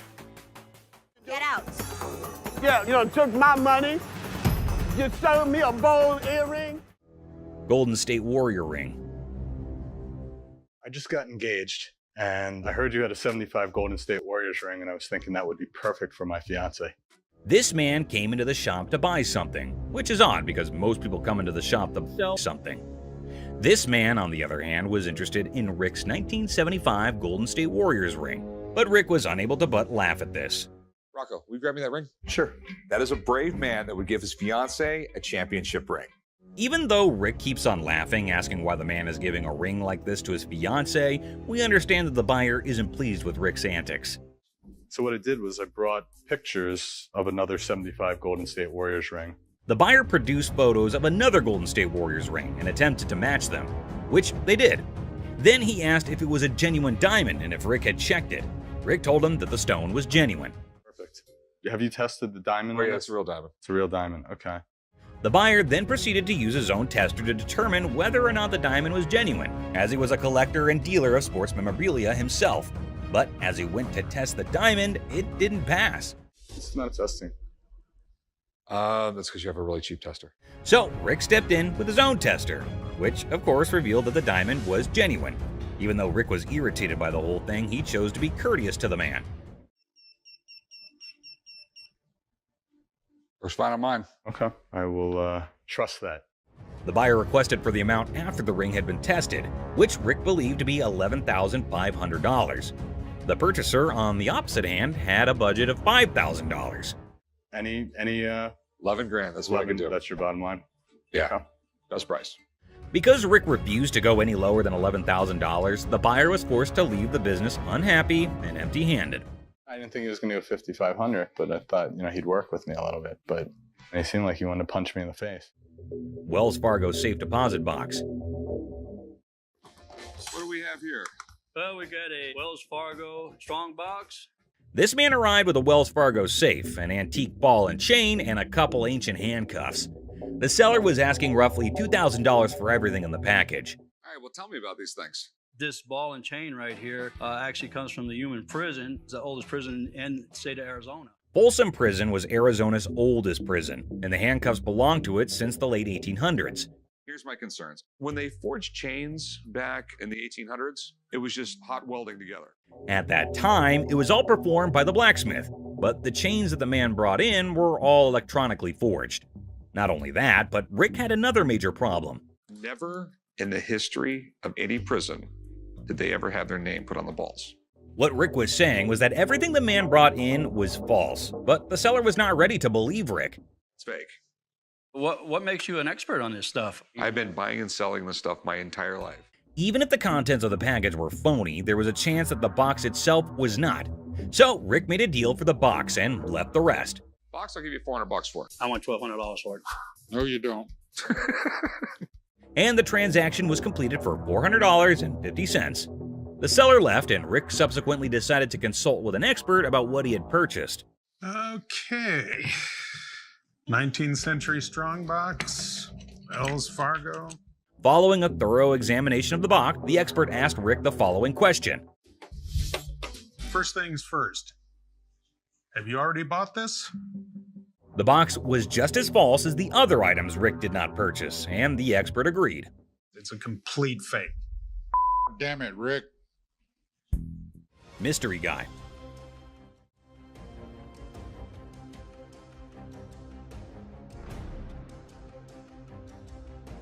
Right there. Here they come again. Hang on to your hats, folks, because we're diving into one wild tale. Picture this, a mysterious dude looking like a secret agent casually strolls into a pawn shop, acting like he owns the place. The shopkeeper, eyes wide open, can't help but stare at this walking enigma. I mean, who wouldn't? He's like a riddle on two legs. Now brace yourselves for the craziness escalates. Our mystery guy isn't flying solo. He's got not one, but two ladies in tow, a trio causing a ruckus. They swagger up to the counter, and out of nowhere, the guy dramatically declares that the ticket he's waving is faker than a rubber chicken. Everyone in the shop, imaginary files included, gasps in surprise. On the ring or get the ring back. Okay, She's got a receipt. Let me right explain here. to you. This is a counterfeit ticket. Hold on to your giggles. The shopkeeper, smelling something fishy, turns into a detective. With a sneaky grin, he tells the trio to chill and confidently says, "I'll prove it's a fake." The suspense builds as he brings out the real ticket, examining both like he's some ticket art connoisseur. This is the amount of numbers that are here. Okay. Number 2 is state law mandates. Hold on to your funny bone. The shopkeeper spots the differences quicker than yelling "fake alert" with a big old grin. He declares, "Nice try, folks, but your ticket is faker than Monopoly money." Cue the imaginary mic drop in the background. But whoa, Nelly, the trio isn't throwing in the towel just yet. They get into an energetic discussion, pointing fingers, thrashing arms, and hollering as though they're contending in a yelling challenge. It resembles something out of a sitcom, and you can't resist the urge to chuckle at the idiocy. In the grand finale, our mysterious guy and his partners in crime admit defeat. Looking a tad embarrassed and probably feeling a smidge silly, they storm out of the pawn shop. The shopkeeper, now a hero in counterfeit ticket detection, is left with a bunch of baffled onlookers. And there you have it, a hilarious adventure that's weirder than fiction and funnier than a clown on a unicycle. Comedy gold, my friends, comedy gold. Gun cabinet. Well, it's a desk, but it's not really a desk. It's actually a gun. So what this woman brought into the pawn store was not anything that was common. It appeared to be nothing more than a plain desk, yet it was far more than that. It's a gun desk. Yes, when you push down on the inkwell, a bullet fires out through the trapdoor. When you press down on the inkwell, a bullet fires out through the trap door, and this desk transforms into a pistol when the time comes. If I sell it, that's fine. If I don't, I'm okay with that too. Thus, the merchant visited the business not exclusively to sell the weapon work area, yet additionally to figure out more about it. She needed to realize who possessed it, the way things were utilized, how old it was, and other such data. I was trying to figure out how to open it and had a really good look inside it and said, While hunting for a nice little desk, she came across this one. But when she got it home and attempted to open it up, that's where she discovered it wasn't what she thought it was. I've seen desks with hidden gun compartments, but I've never seen a desk as a gun. Rick thought it was something out of a James Bond movie, and he was so engrossed in it that he forgot he was actually pushing his face against a gun. Do you mind if I have a buddy look at this thing? Because I am just completely lost here. Not at all. Rick believed it was best to have an expert look at it after taking a closer look, so he called one. This is the gun. What? The master had never seen anything like it and had no clue about what it was utilized for. Yet, in lieu of what he saw, the master reasoned that it was made somewhere in the range of 1890 and 1910, which was an issue. Even though he couldn't guarantee it, the Pawn Stars may buy it in a gray area. Bring it to a gunsmith and have him professionally deactivate the mechanism. Then it can be legal to buy and sell. The only way to buy and sell it legally is to take it to a gunsmith and have him deactivate the mechanism. Only then can it be simply and legally acquired and sold. I wish I could help you out more. It's just one of those things. Thanks for bringing it in. Oh, you're welcome. Orange Bowl ring. I decided to come to the pawn shop today to sell my Penn State Orange Bowl ring from 1973. This individual then brought in an Orange Bowl ring from Penn State in 1973. He was in the shop trying to sell it since he needed the money for upgrading his house, and he reasoned that it must be valued at least $1,500. Where'd you get this? You know, I went to Penn State and guy down the hall played on the team, and he needed some money, and I bought it back then. The seller claimed that one of the team members needed some cash and that the only thing he had was that ring. Thus, the man paid him the necessary funds and purchased this ring. You know, it was Jeff Clark. He didn't play too much, but he was an outside linebacker for the team. This particular ring belonged to a linebacker named Jeff Park, who was a member of the squad even though he didn't play much. What are you looking to get out of it? I'd like to get $1,500. Okay. Just as he previously stated, the man wanted $1,500, but Rick needed to examine the situation more carefully before making any moves to get the ring. It was then that he discovered that the ring had a problem. The price is reasonable, but it's illegal for me to buy or sell anything when any identifying mark has been removed on an item. The ring was cool, but it was also reasonably priced considering that the engraving makes it completely identifiable. It was no longer lawful for Rick to purchase or sell this ring after the engravings were taken out. I'd be more than happy to buy it off you for $1,500. Problem is, it's like buying a car without a VIN number. The seller was a little confused as to how the removal of a few inscriptions might make the ring illegal to purchase or sell. As a result, Rick and Corey had to thoroughly explain everything to him and let him know that despite their best efforts, they're unable to handle it. All right, dude. Okay. Sorry I couldn't do nothing with it. Okay. I know 1,001 people I could have sold this ring to and made a fake bill. I have some political memorabilia, the Secret Service ID for J. Howard McGrath, Attorney General of the United States. This individual entered the pawn shop with a $10 bill that had several signatures on it, a White House pass, and several Secret Service IDs. He estimated 1,000 figures for each of these items, but before beginning to negotiate, Rick needed to learn more about them. He was the chairman of the Democratic National Committee when Truman ran for president. Rick was prepared to strike a deal after briefly discussing J. Howard McGrath, the Attorney General of the United States, and how influential he was in Washington politics. But there was a small issue. You got some neat stuff here, and these three things right here, I really want to get checked out.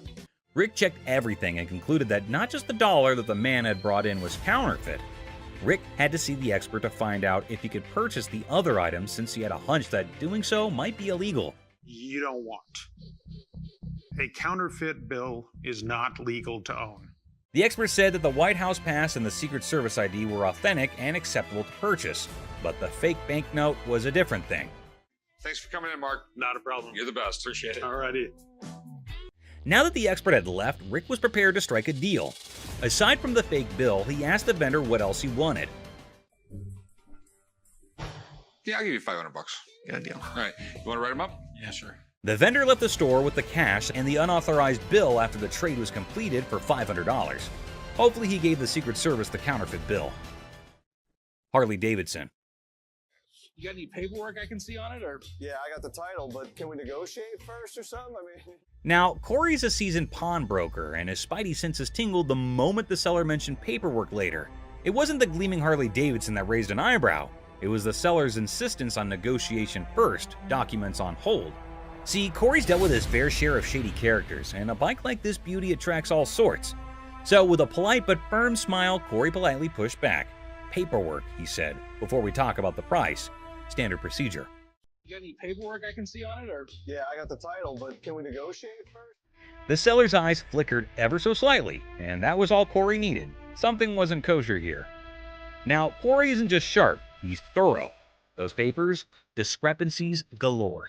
Dates that didn't line up, VIN numbers singing a different tune. So Corey did what any responsible pawnbroker would do.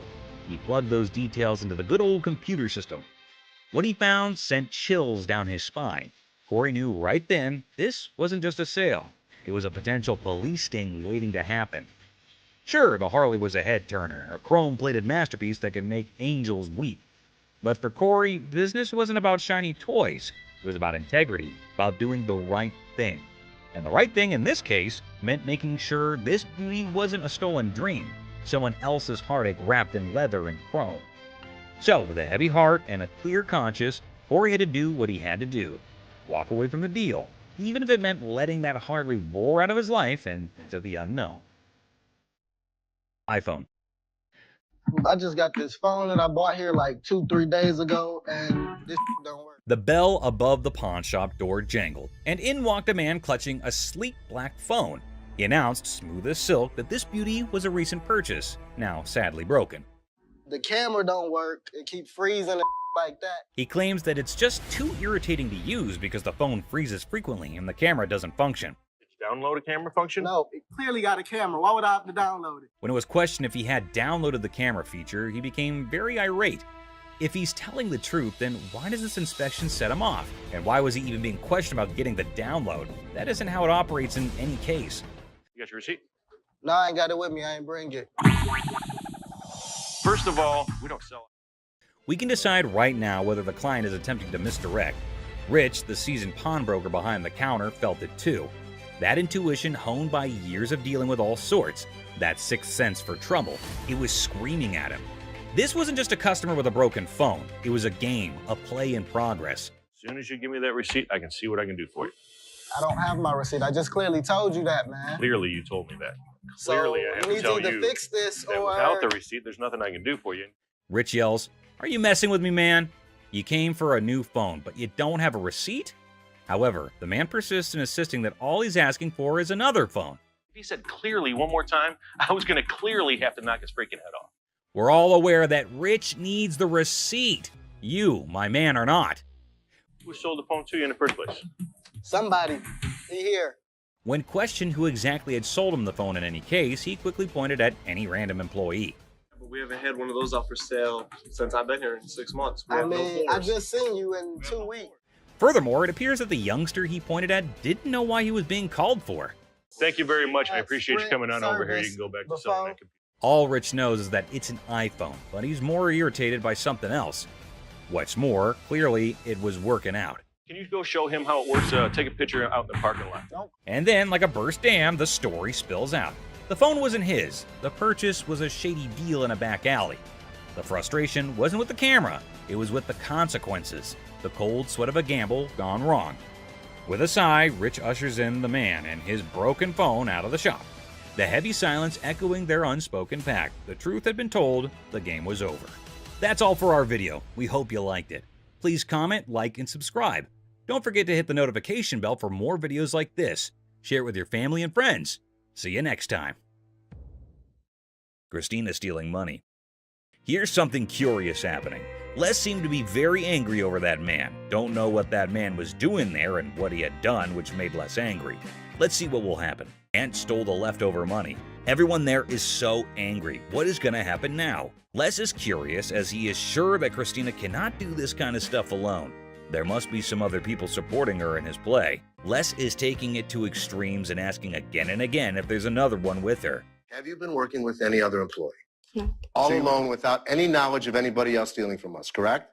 Oh God, he asked her to send her to jail if she did not speak the truth. Oh my God, things are getting worse. She's not telling anything. Mother-daughter fighting. So there's a woman coming with her daughter. She showed some pieces of bottle and her collection of stamps. According to her, it is worthy, but actually it is not. Les asked her that it is not that worthy. Oops, the mother got angry at Les. Because for her, they are worth everything. What will happen now? So what you got? I got some really expensive stuff. Show me. Oh my God, the daughter charged a fire against her mother. You better down. No, you.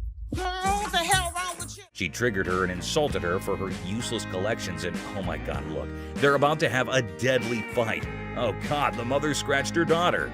Les is stunned. They don't want. Get the off my. The mother and daughter are having extreme fighting conditions. Everyone around is watching them. Les is stunned and did not have any idea that this would happen, or it might be very casual to them.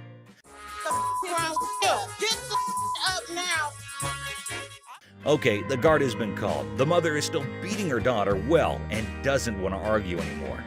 Both are screaming at each other. The security guard is letting them out. Oh my God, how embarrassing and strange it is to see mother-daughter fighting like that. The security guard gets them out and everyone is laughing at them. Astonished Les. I had to intervene. Okay. Man threatening Les. So a man entered the pawn shop and headed straight towards Les. Seems like it would be a happy deal with that cool customer. Okay, the man had an anniversary today, and so both are sharing some joys together. Seth and Les's fight. Les and Ashley seemed to be discussing some serious stuff. Felt like something serious had happened. Giving a 40,000 square foot free-for-all back there? That's no policy. What do you think brought us to here, Seth? But Seth is not getting anything. They are having a fight. Owner of the shop better than him. Les is stunned.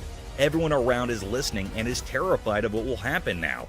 It's outdated. I can run this place better. I know exactly what needs to be done. I want the opportunity to run this place. Les is going to take everything very seriously. God knows where that anger will lead both of them to. Les is tailoring Seth that he cannot do anything, and without Les, the pawn shop would close.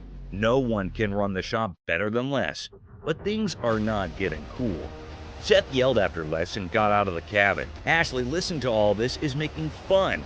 God, it is not that serious. Well, Les in his anger was constantly getting furious over that debate. Man got beaten by Les. Well, people, there came a black young boy towards Ashley's counter. Ashley asked him, "Greetings. So, is he here to sell something?" So you want to just pawn it, right? Because you want to be able to get it back? Yeah. How much are you looking for? Is this enough to pay rent? Hope so. It will be a good deal for that man, until or unless something happens. He is here to sell the ring of his grandmother who just passed away. Well, a really sad news, but it won't affect the deal because business is always a business. He wants to sell this ring to have some money in order to make some funeral arrangements. Well, whatever the cause is, Ashley checked it out, and to surprise, it wasn't real. Do you have anything else? Because this, unfortunately, is not real.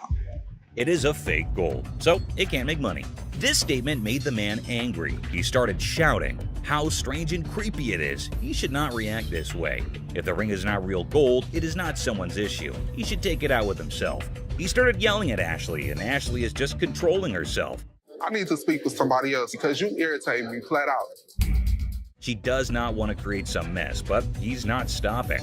I think he wants to insult himself. It will make things go mad. He is extremely screaming and trying to hit her out. That crazy man is calling death. The guard came who held him up and set him onto the floor. He's trying to beat Ashley and getting over her. Don't tell me what to do. Don't put your finger in my face. Well, the guard is keeping him away. Les is here. Matter is going to be very serious. That man is not understanding the matter, still trying to fight. Guard taking him out of the shop. Les is joined and is getting angry over that man. Les and the guard beat him and get him out. Oh my God, what a fight. That crazy man.